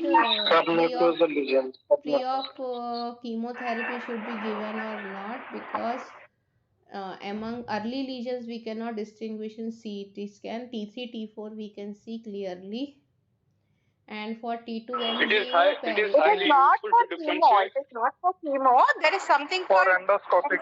mucosal It is dissection and important to endoscopic differentiate submucosal T1 from T2 to decide if the patient is candidate for EMR or AST.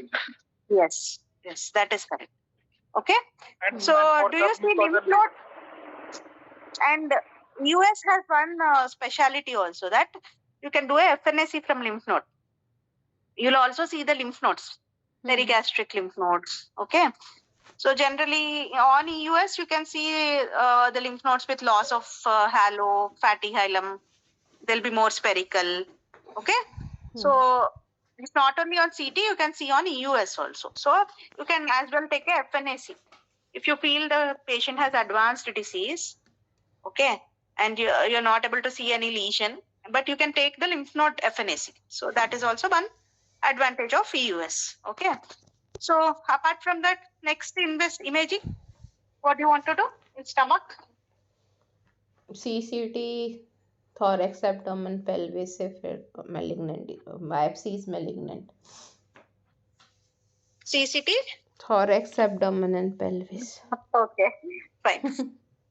Okay, people are most of the people are very particular that you do a HRCT or plain CT, okay? If वो दोबारा ऐसे पूछेंगे, then we will say, sir, HRCT is also possible, but since we are doing CCT for abdomen and pelvis, then we can do of thorax in the same sitting. We usually write CCT TAP. If VC sir comes, you'll do that because you want to give more contrast, more exposure, he'll tell. Okay. So in our setting, when we write CCT TAP for all patients, मतलब abdomen में we don't have doubt. Only head and neck we write NCCT thorax. वो भी for that patient we are doing MRI for face and neck. Then for them NCCT thorax. But if we are doing CCT for head and neck, then thorax will be automatically CCT. That's what I'm telling. It differs from examiner to examiner. But decide and substantiate your answer based on his. If he will look like you, then we will say, sir, HRCT can also be considered. We will see her expression. Okay, no problem. What do you want to see on CT? Yes, ma'am. What all you want to see on CT? What all we on CT? Okay. First, ascites, peritoneal, diffuse peritoneal disease or mental disease, मतलब signs of metastasis first, and liver metastasis. If there is no signs of metastasis, then we will go for loco-regional, where is the obstruction, lymph node enlargement is there. If it's operable or not, pancreas, plain from the pancreas, and celiac axis. I think इतना ही है. Whatever you see in surgery, same thing you have to tell in CT also. जब खोलेंगे तो क्या क्या देखेंगे वही भी CT भी you follow the same thing for CT. Okay. Now you tell me. You told okay ascites, then any peritoneal or wall deposits, then liver condition. Okay, liver. Okay, then you will comment about primary lesion, no? Primary Site. lesion, site, size, involvement, extent, or loss of fat planes from any crucial structures like pancreas or main vessel, celiac vessel, or infiltrating greater curvature है तो it's infiltrating spleen or not.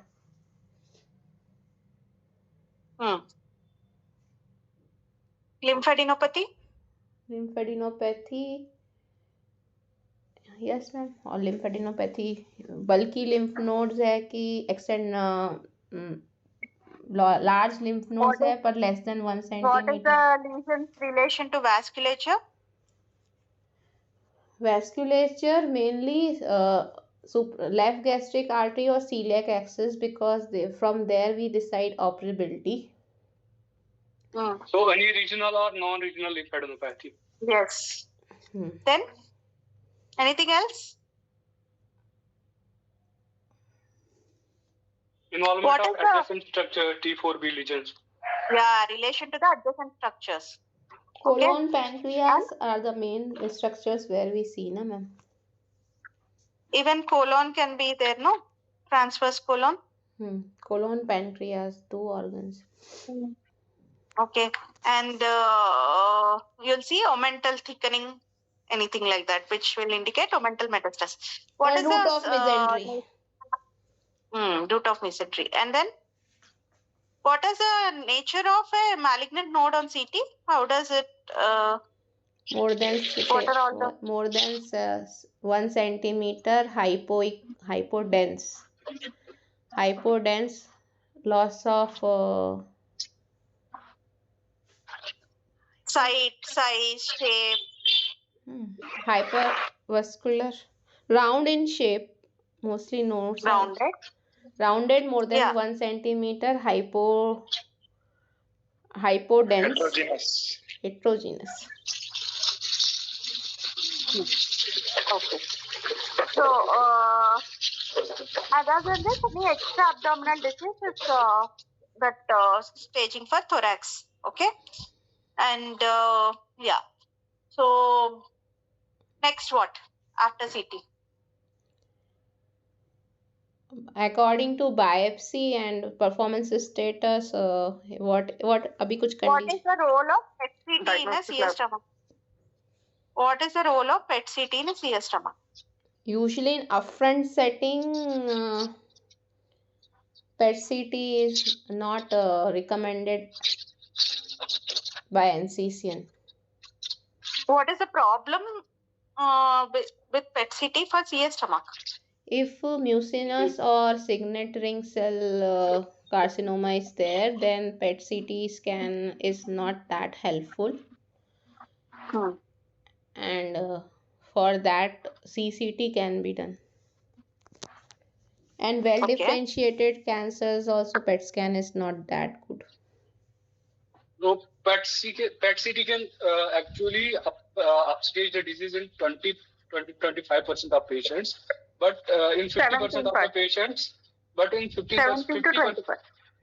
Yes, ma'am. But in 50% of patients, PET-CT, the tumors are actually PET non-evident, especially for the signet.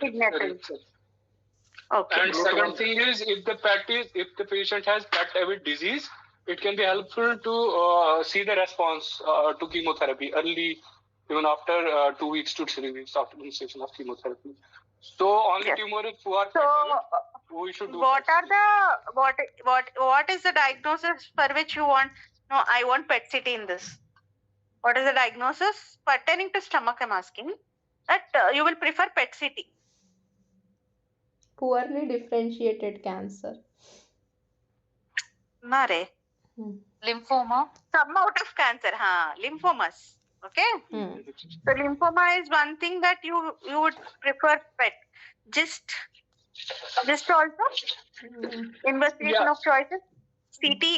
Resist. If Preferably we are that PET. giving chemo as a NACT, then for persist criteria, we need PET. PET. But Yeah. if we are planning upfront operation, then there is no need to do PET. Generally, upfront surgeries, you will give imatinib. Okay, you will see the response and then reassess. Okay, in them. So CT is also okay, but PET CT is preferred. Okay, especially in lymphomas, you will prefer PET. Okay. Lymphomas we prefer PET. Okay. And what is it can be primary gastric lymphoma or it can be So Dawson's criteria. Dawson's criteria. What are the Dawson's criteria? No, except stomach, there is no lymphadenopathy. No nodes confined to stomach. No other X-ray is region. normal. There might be some association with H. pylori. So these are the things. Okay. 4 criteria. So yeah. So and then gist and all, the presentation might be with hematomesis rather than like something Gist like this. usually comes in our setting. It's like very vague complaint. Patient is asymptomatic sort of. Generally they will present with bleeding ulcers. Okay, anemia जैसे present करते हैं, melena आता है. Okay, now you tell me something about next. What do you want to do? Something about? No, I don't want to tell. You tell me what next. Okay. After full staging तो हो गया ना, CT scan हो गया, biopsy भी हो गया. Staging is incomplete without staging lab. So staging lab completed. Correct. Staging laparoscopy is the next. So what is the importance of laparoscopy in clear stomach? Very much important. Without that, we need not to send for NACT also. How many this one are upstaged? 30%. Again, around 20%. But in we may not required to do in T1, except for T1 disease. It is recommended in T2 or N plus disease where So it can upstage. What is the treatment of choice in T1? ESR. EMR. Sorry? ESR. EMR. MR क्या MR में तो disease ही है ना, तो you will do ESR ना. ESD. हाँ, EMR or ESD or EMR. Okay. So yeah. So laparoscopy upstages. What do you want to see in laparoscopy? Peritoneal fluid and peritoneal disease. And peritoneal cytology. Fluid is cytology. तुझे एक पैराआयोटिक lymph node दिखा, क्या करेगी? पैराओटिक lymph node दिख गया, imaging में नहीं था. नहीं था, दिखाई नहीं दिया. तो FNAC तो नहीं ले लूंगी, उसको फ्रोजन में भेज देंगे. हाँ, you'll send for frozen. So if it is positive, then stage 4. Yeah. Patient is in obstruction. Patient is in obstruction. We have seen a paraaortic lymph node. Okay. Yeah, we will do diversion. That time we will do diversion. So you'll do a bypass. Minimum is bypass. Okay. Patient is bleeding. Patient is in obstruction. Or if we have facility, then stenting. Yeah, stenting you can do, but very palliative it is. So, okay. Today they So, were fighting in ISO in stenting only, ma'am. Because that you can do stenting. student said But कि for how many gastric can outlet afford it? obstruction I have to do GJ only, so I will not do diagnostic stay laparoscopy, I will open. सब लोग चढ़ गए उसके Nowadays, ऊपर. so they are doing even endoscopic GJs. Okay. So GJ is not an issue, and the quality is better compared to, I mean, the cost issues, logistic issues are more with stenting rather than this. You can do endoscopic GJ also nowadays. Okay. Acha, We let us won't do talk na, about we won't now. do na. We won't do. Why you don't want to give to your medical gastroenterology colleague? Okay, We fine. won't want to do anything, give anything to them. Tell me about something about lymph nodal stations in CS stomach. Lymph node stations, D1, D2, these are the two. D1 is the perigastric lymph node, and D2 is from vascular structures like 7 एक से is बोलना, left gastric one is artery. what, two is what? 1, 3, and 5 in the lesser curvature. 4, 2, 4, 6 in greater curvature. So 1 is right cardiac, 2 is left cardiac, 3, तक तक बोल, 2 minute में complete up to 6 is 101. 6 is infrapyloric, 5 is suprapyloric, and 3 and 4 is around short gastric. 3, 4 lesser greater. ये तो मैंने Three is पहले ही lesser. बता दिया. जो नहीं Order में बताया. जाना रे, 1, 2, 3, 4, 5, 6 बताया अभी. One is right pericardic, one is right cardiac, 2 is left cardiac, 3 is lesser curvature, 4 is greater curvature, 5 is right suprapyloric, 6 is infrapyloric, 7 is left gastric, 8 is 8 common is hepatic. common hepatic, 9 is celiac, 10 is splenic hilum, 11 is splenic artery, and 12 is HDL. Pituitary. 13 is superior pancreatic. 11 is what? 11 splenic artery बोला उसने. Proximal 11 and distal. Okay. Then 8 में 8 common again hepatic. common hepatic. Hepatic artery. 8 is 8A, 8B. 12 is again 12A, 12B, 12 P. 12A, 12C, B, and 12B, 12C. C नहीं होता है इसमें. Artery, bile and portal vein होता है. 12 hepatoduodenal ligament, right? So ABP. what is 12? 12 subdivisions क्या है? A, P, A, B, P. A is along artery, B is along bile duct, and Bile C is Portal vein. portal vein. Along the vein. Okay. 13 is superior 12 pancreatic. 14 is SMV. And 15 नहीं याद है. 16 is paraortic. 15 is middle colic. 15 is colic. 16 is paraortic. Paraortic. 17 is posterior surface of pancreas. Yes. 18. 18 is inferior border of pancreas. 19 Correct. is 19 is esophageal के पास. 19 G junction. हाँ, G diaphragmatic. junction is 19. 19 is along the inferior surface of diaphragm. 12 is paraesophageal around the hiatus. 20 is paraesophageal around the hiatus. Then there is 110, 111, and 110 is lower mediastinum periesophageal, and 110 is lower mediastinum, but which are not periesophageal. Okay. So now, first let us come to what are types of gastrectomy, Japanese classification में, and what is this proximal gastrectomy status with relation to Japanese gastric guidelines, 2018. 21 no? Proximal gastric usually should not be done. Now, Proximal what are types of gastrectomy. gastrectomy? Total gastrectomy and distal gastrectomy. Distal gastrectomy or partial gastrectomy. So Well, what Japanese is have the done. proximal gastrectomy status in Japanese gastric cancer guidelines? So they have given 4 types of gastrectomy. One is total gastrectomy, distal subtotal gastrectomy, proximal gastrectomy, and pyloric preserving gastrectomy. Yes. And segmental gastrectomy. Segmental, Yeah, classical, segmental. classical and Classical standard. and segmental, in that these are things. Okay.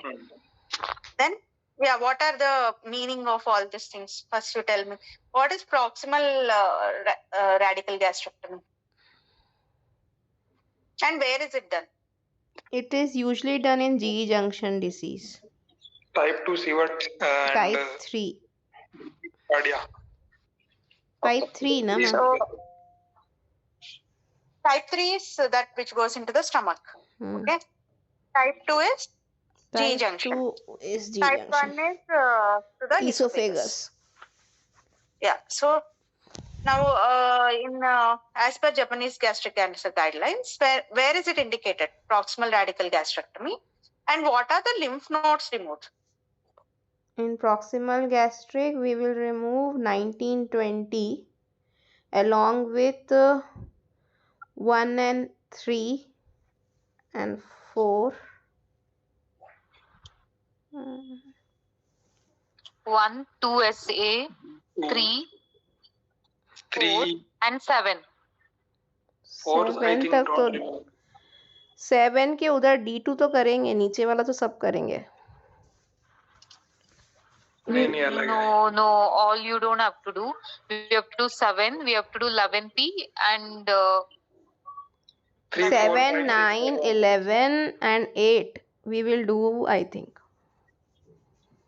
3, 4, So 5, what 6 is not done in a proximal radical gastrectomy?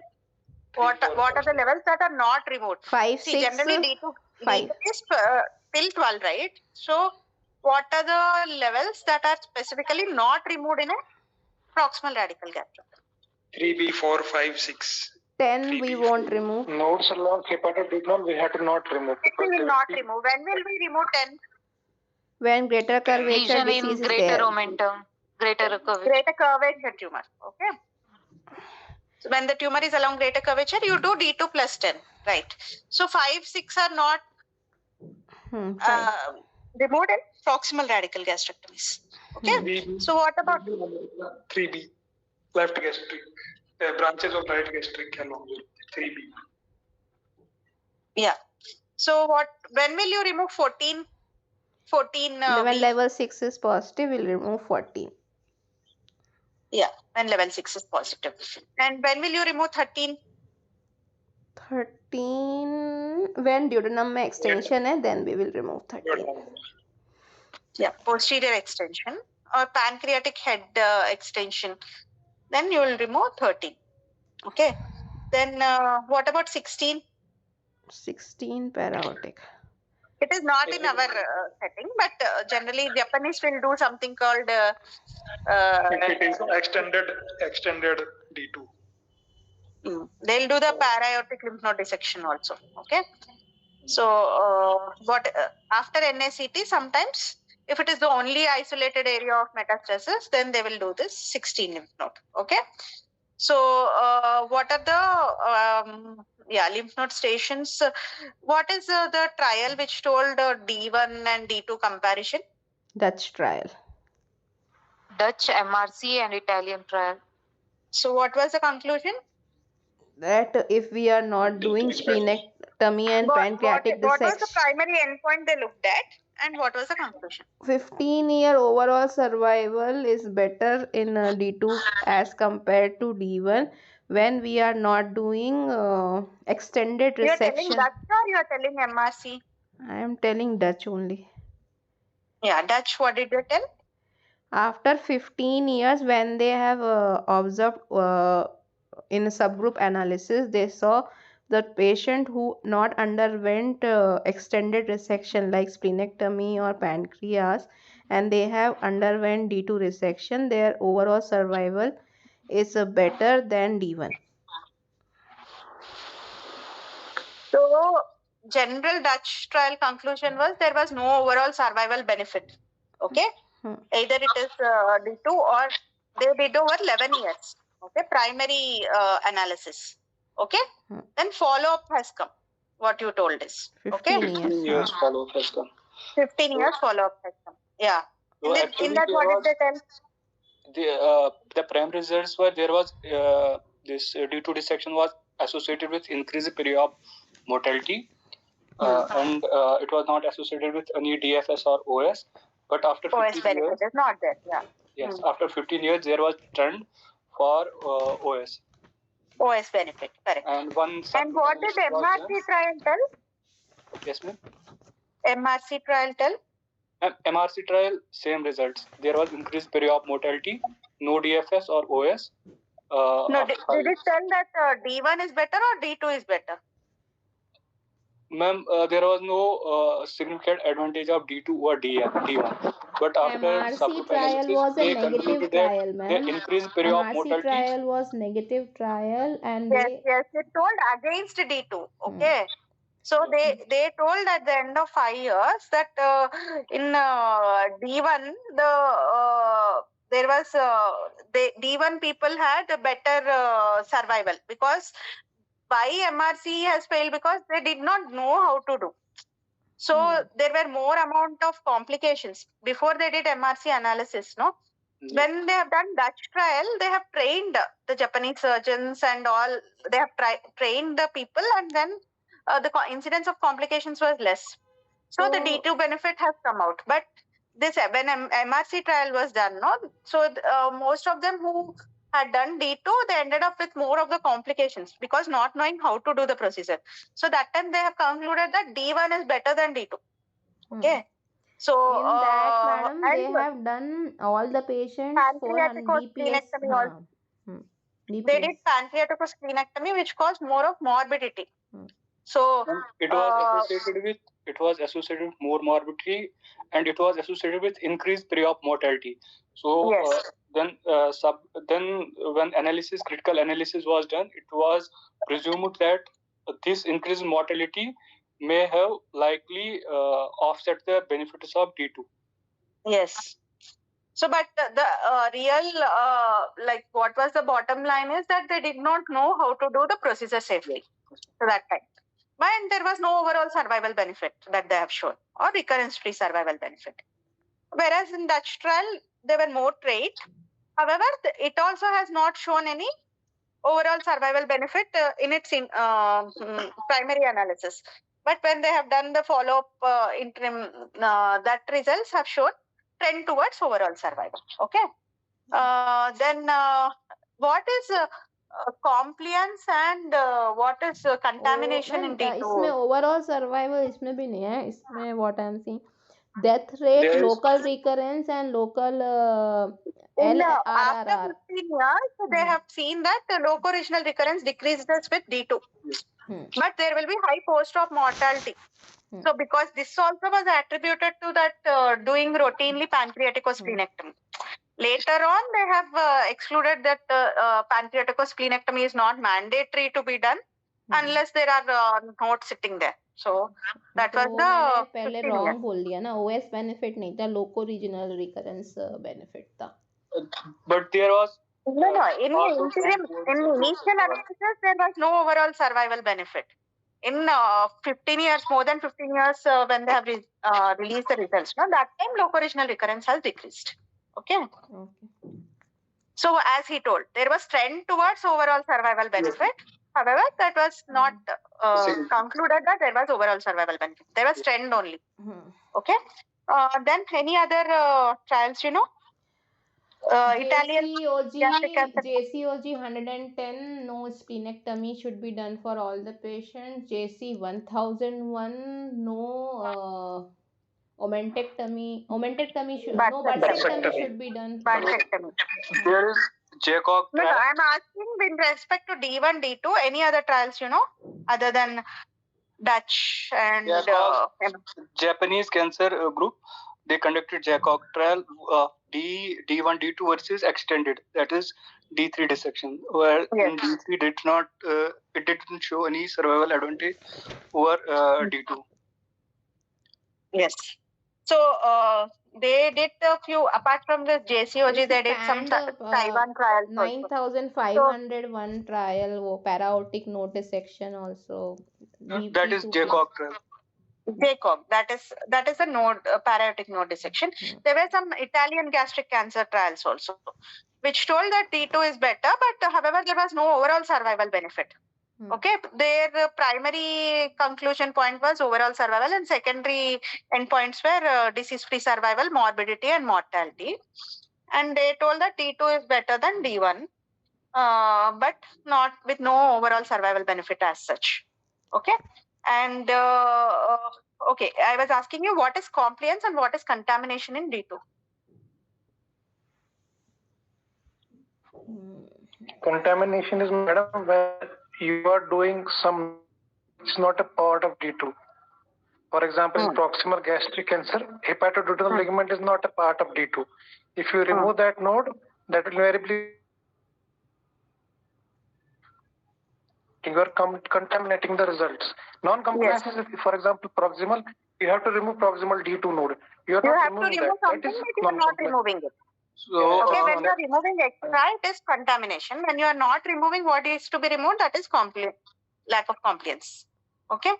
Yes. So yeah. So what is yeah? As I told you that this Dutch trials and all, because of the patient selection, most of them were in old age and poor experience of the surgeons. Okay, and this compliance. The follow-up rate of this one was not good. So their results are not, their MRC and Dutch have not correlated because of those things. And Taiwan was another people who have done this D2 versus D3 versus D1. Okay, is there any benefit or? So they have shown that this D3 is better than D1. Okay, so local regional recurrences are less, but however, there is no overall survival benefit as such. Some Chinese, Taiwan people, Japan people, these all people have done, and they say the more the extent of resection, more is the better, more is the disease-free survival, but no overall survival. But their patient selection had some stringent criteria. Our patients are not as their patients. I mean, the performance status is poor in our patients. Okay, so then yeah.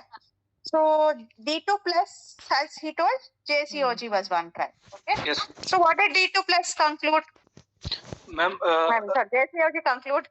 Ma'am, it didn't improve the overall survival. So they concluded that any dissection about D2 is not doesn't improve the survival. So did they say any subsite analysis for which D2 plus showed better survival? Greater curvature.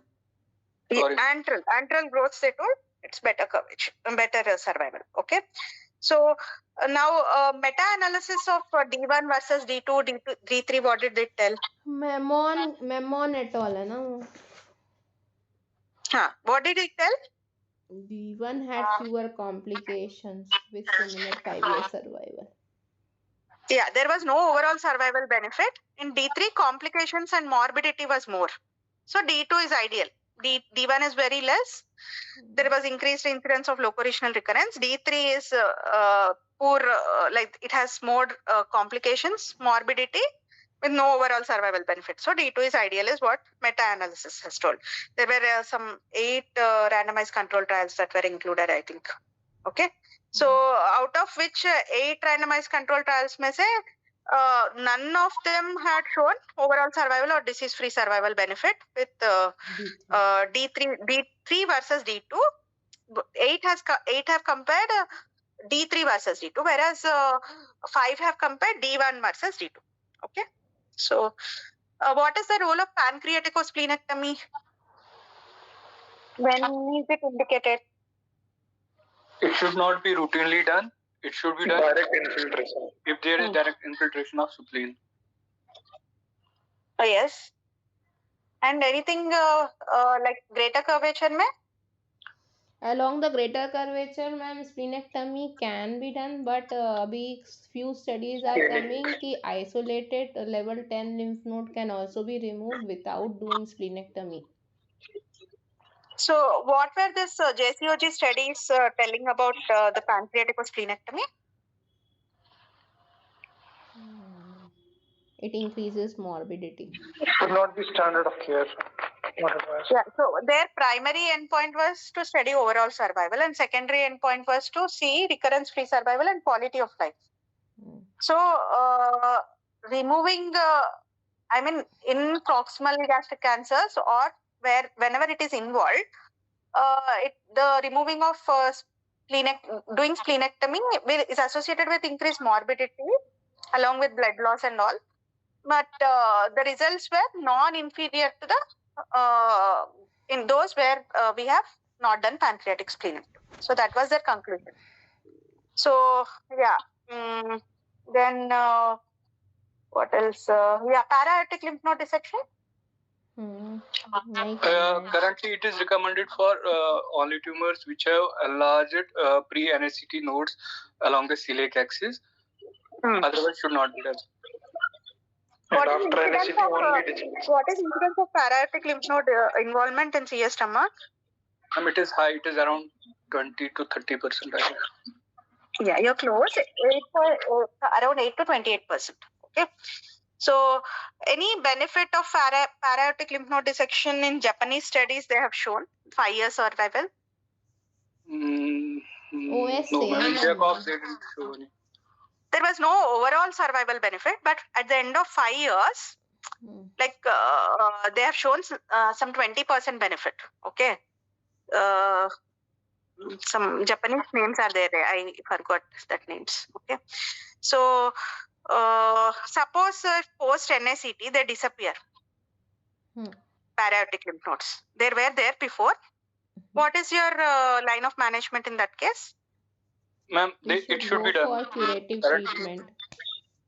Japanese recommend if there are pre-NACT bulky nodes along the celiac axis, para-aortic lymph node dissection should be done. Yeah. So that by giving in those cases when you clear the para-aortic lymph nodes and then give chemotherapy, so they have increased overall survival is what they have told. Okay. What is the role of SLNB in gastric cancer? In early gastric cancer, Japanese and Koreans do SLNB only in early gastric cancer. Outside early gastric cancer, it is not done. Madam, what is the problem? Sorry? Para-aortic node is a local regional node or is a metastatic node? Para-aortic. It is a metastatic node. So why we are giving NACT intent in that? So if it is their line of thought is if only para-aortic lymph node is present, so जैसे ovary में treat करते हैं ना, तो they can treat it with curative intent rather than palliative intent. But generally, in Indian case scenario, we consider it to be metastatic. Still, in our India also, some consider the extent of what is the size of para-aortic lymph node. Okay, and is it many lymph nodes are present or only single lymph node, which is bulky lymph node, what he called. Okay, so is that there, whether it is responding to NACT and all. So whether we can treat something with curative intent was their idea. And Japanese, they are aggressive surgeons. Okay, so they feel that whatever amount of chemotherapy you're giving, your surgical clearance matters, like in ovary. And that is what actually adds up to your overall survival. So they were very aggressive. Even if in case of para-aortic lymph node involvement, they used to treat it with curative intent. Okay, so it depends upon the bulk of the disease. Okay, so that is how they have treated it.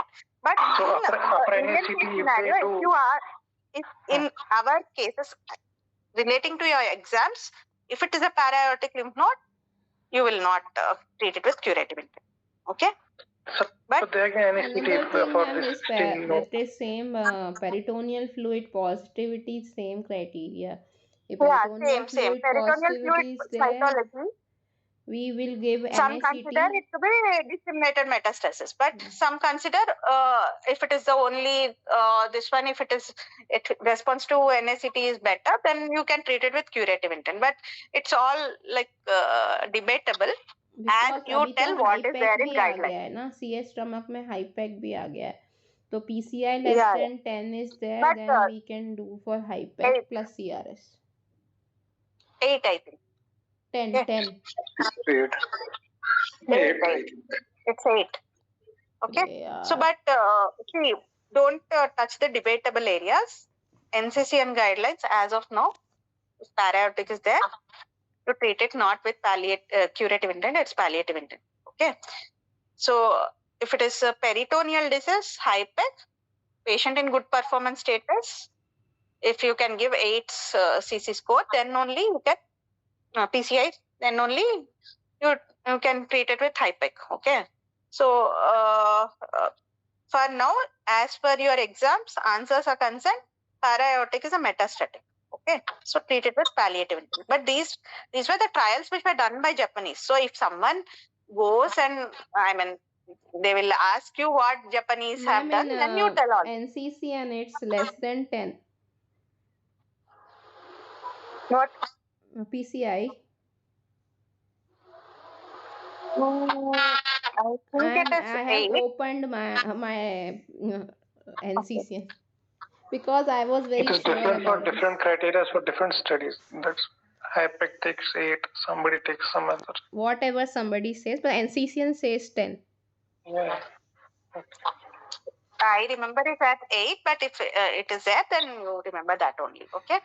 So what is SLNB? Somebody was telling. Sorry, SLNB का क्या role है?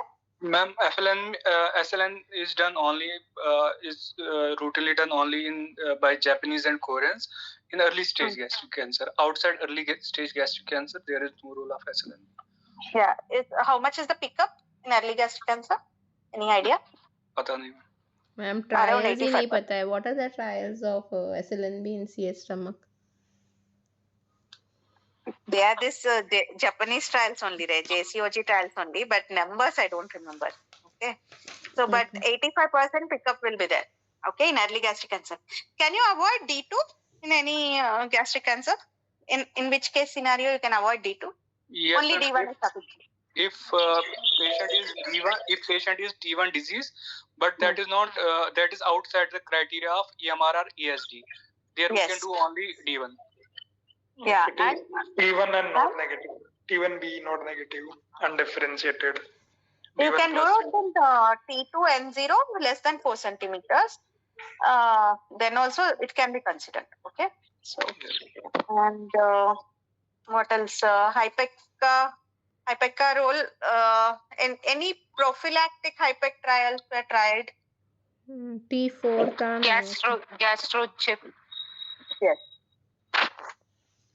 So, what are the trials for HIPEC in this one? Cytochip. Giemsa trial. Giemsa पे बहुत कम patients थे, but पर Giemsa में PCI was less than 15. साइटोचिप में PCI का मेंशन नहीं लिया है मैंने.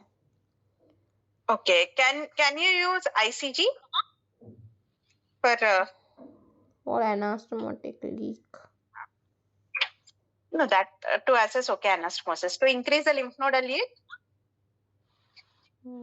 Yeah, you can use. Okay, there are some trials which say that it increases the lymph nodal yield in high risk patients. Okay, who are like this in whom this Marioma index is high. Okay, predictive this one. Then you can as well use ICG to guide you for lymphadenectomy. Okay, so there are certain nomograms which are given based on age, type, histology. Okay, site of ulcer. And all those things, histopathological characteristics. What is lymph nodal ratio? What is important? Is it lymph nodal yield or lymph nodal ratio that is important? Ratio. Ma'am, Lymph node ratio. Ma'am, both. It is both the number of lymph nodes resected and how many is the minimum lymph nodes that you should resect in stomach? It should be greater than 16. That is only when we can adequately stage the disease. So what is more important is the lymph nodal ratio or lymph nodes yield? Ma'am, both are important. Pertaining to prognostic value? If it is adequate lymphadenectomy, lymph node ratio is important. But only after adequate lymphadenectomy. So, we should have adequate number of lymph nodes. So when we compare both, lymph node ratio is important. The percentage of positive lymph nodes to the total lymph nodes that are removed. Okay, it has a negative prognostic effect compared to only considering how many lymph nodes you have removed. Okay, so if amongst the lymph nodes which you removed, how many are positive? That is more important than prognosticating compared to only lymph nodal sample. Okay, so at least ma'am, but I think we should. But it should have been only after adequate. After 35 lymph nodes are adequate lymphadenectomy, only then we can. Minimum is 16, no? Yes, ma'am. Minimum is 16. So if you remove less than that, then they have seen some studies that the 5-year overall survival, when they have calculated, they will have less.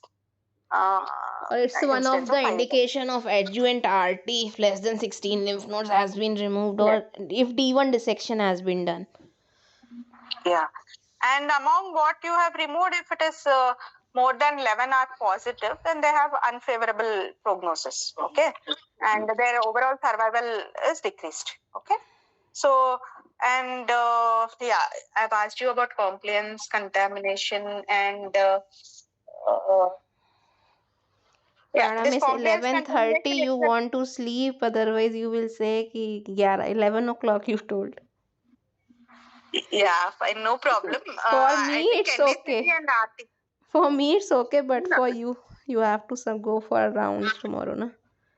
No, it's fine for me, but 10-15 minutes, if you can spare, we'll just discuss what NACT and RT, and then we'll close. That's it. Follow-up, rest is the same. So this Marioma index, whatever I told, no, that is one, they can migrate on stage. Okay, so they have calculated the 5-year survival based on that. Now you tell me, what are the trials which say about what is the role of RT in CS stomach? If R1 resection and less than D1 dissection, then there is a role of RT. Otherwise, RT plays no role according to artist and the critics trial. Okay. What was any margin positive? Margin for R1. R1. Yeah. So that is one thing. And what is the chemotherapy? What is the role of NACT? When do you prefer giving NACT? For distal gastric cancers, there is no trial for NACT. For proximal gastric cancers, more than T2, patients should go for NACT. So actually, ma'am, there are two ways. There are two thoughts. Japanese follow different NACT protocol, and West and other countries follow different. Japanese usually give NACT if there are bulky lymph nodes. Yes. Otherwise, they operate upfront. And in rest of the world, they use usually peri-op chemotherapy, which is actually, ma'am, European guidelines also I have seen the ESMO guidelines. What they say, and I discussed the same thing with Saumyta sir too. He said ki these all trials, FLOT and MAGIC, and all these trials belong to proximal because वो esophagus and G junction के disease के का हुआ है, उसमें stomach cancer per se is not there. So what all the results are there, that belongs for proximal gastric cancers, not for distal gastric cancer. So as per of now, there is no evidence for distal gastric cancer we should give NACT or not. There is one ESMO Pan Asia guideline is there, na? There is released. So as you said, the different parts of world follow different things. Yes. Okay. So it is different for Asian, European, and American. Usually the consensus is greater than T2 or N plus disease start with NACT, that is pre-op chemo. And in Japanese, they say if there is bulky lymph node, only then they use T4 or bulky. T4 or bulky lymph node disease. So in Indian, this one, what we follow is anything about T3, T4. Greater than T2 or N plus disease. N plus disease. So we prefer giving NACT. Okay, that is in Indian case. See, how you can remember is Americans are lazy. Okay, they give more of neoadjuvant CT, neoadjuvant CRT. That their preference is that. Okay, they like to operate less. Whereas other side, the Japanese people, they give more importance to surgery. Yes. Okay, rather than giving CT or RT before. Okay, we are somewhere in between. Okay, so we have characterized it. I mean, we have planned it based on the stage of the disease. Okay. In Indian case scenario, generally what we follow is T3, T4 lesion and node positive. Yes. And in sometimes some people, this where they consider this para-aortic as a curable with curative intent, they consider for NACT. Okay. So that NACT trial. One more is the Japanese, madam. Sorry. Another thing is, ma'am, we should and now with the introduction of immune checkpoint inhibitors for all T2 patients. What is the immune checkpoint inhibitor that is used in stomach? Nivo-IP. Yeah, nivolumab. Okay. And what are the targeted treatment? Targeted treatments? HER2. What is the trial? HERA trial. Toga trial. Toga trial. Toga, what was negative trial for adjuvant or neoadjuvant? It was positive for metastatic. Yes, metastatic. Now, it's still not approved for in neoadjuvant or adjuvant setting. Only in metastatic. Okay. Other than HER2 is one. For immuno, that was checkmate. So for MSI high patient should not go for FLOT or they should go for immunotherapy. This is the new recent change. Anywhere MSI high response to immunotherapy. Yes. Okay, and if you have given perioperative immune checkpoint inhibitor and if there is no evidence of disease in CS stomach, then also observation is the one of the option. This is new thing. That is recent one. Yeah, recent trial has come now. So, but that doesn't apply if you have given it is high risk and you have given FLOT, I think. It is for only immune checkpoint inhibitor, MSI high or DMMR. If you have given immune checkpoint inhibitor and there is no evidence of disease, then observation is the one of the option.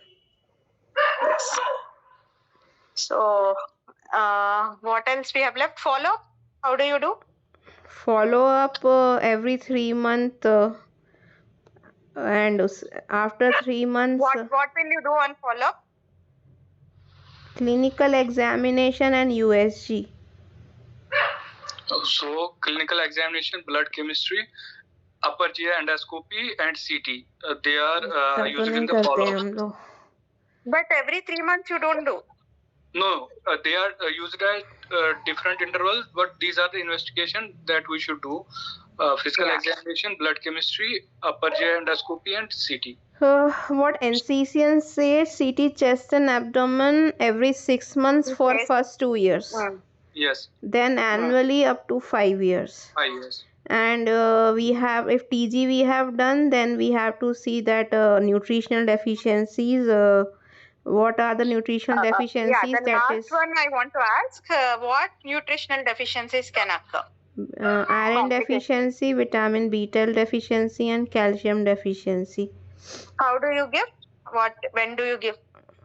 Iron, what sir said in that class, it have major stores in the bone marrow and B12 iron store bone marrow, B12 in the liver. So iron should not be given for many years. B12 should be given after OT, post of follow-up. We should give every 1,000 gram injection every 3 monthly. Neurobion. No, really. So iron will be available in what form? And when will you start iron? There are two forms, ferrous sulfate and ferrous fumarate.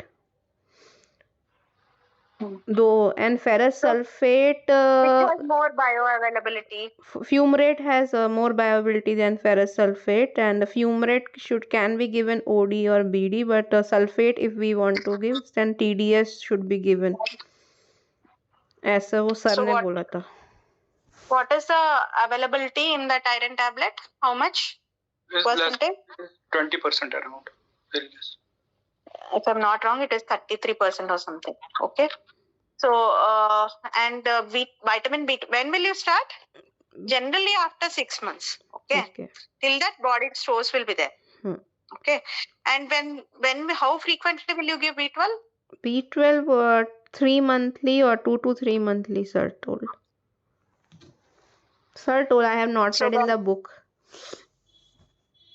That Yeah, Ramakrishnan sir. So generally it is given at 3 to 6 monthly intervals. Okay, it depends on whether they're symptomatic, not symptomatic, or anything. 1000 mg. How do you give B12? I am. So even this B12, what do you say that? Oral tablets can be given, but Oral tablets, intrinsic They have factor. this, oral tablets are ineffective because of the intrinsic factor. Yeah. It has to be given either IM or IV. Oral is usually not given. in case of gastrectomy patients, IM and IV only is advocated. But in general, B12 इसमें ये भी है रे that what do you say? I'm not getting that name. There's sublingual absorbable this one are there for B12. Nasal भी बोला था sir ने, nasal. If we are doing distal gastrectomy, B12 still holds true. Yes. B12 still holds if total gastrectomy. No, distal gastrectomy. There is still some parietal cell mass. What are where is B12 absorbed? It is absorbed in duodenum, and it requires intrinsic factor for absorption, which is usually. And where is the iron absorbed? It is also absorbed mostly in the duodenum. Duodenum and proximal jejunum. Yes.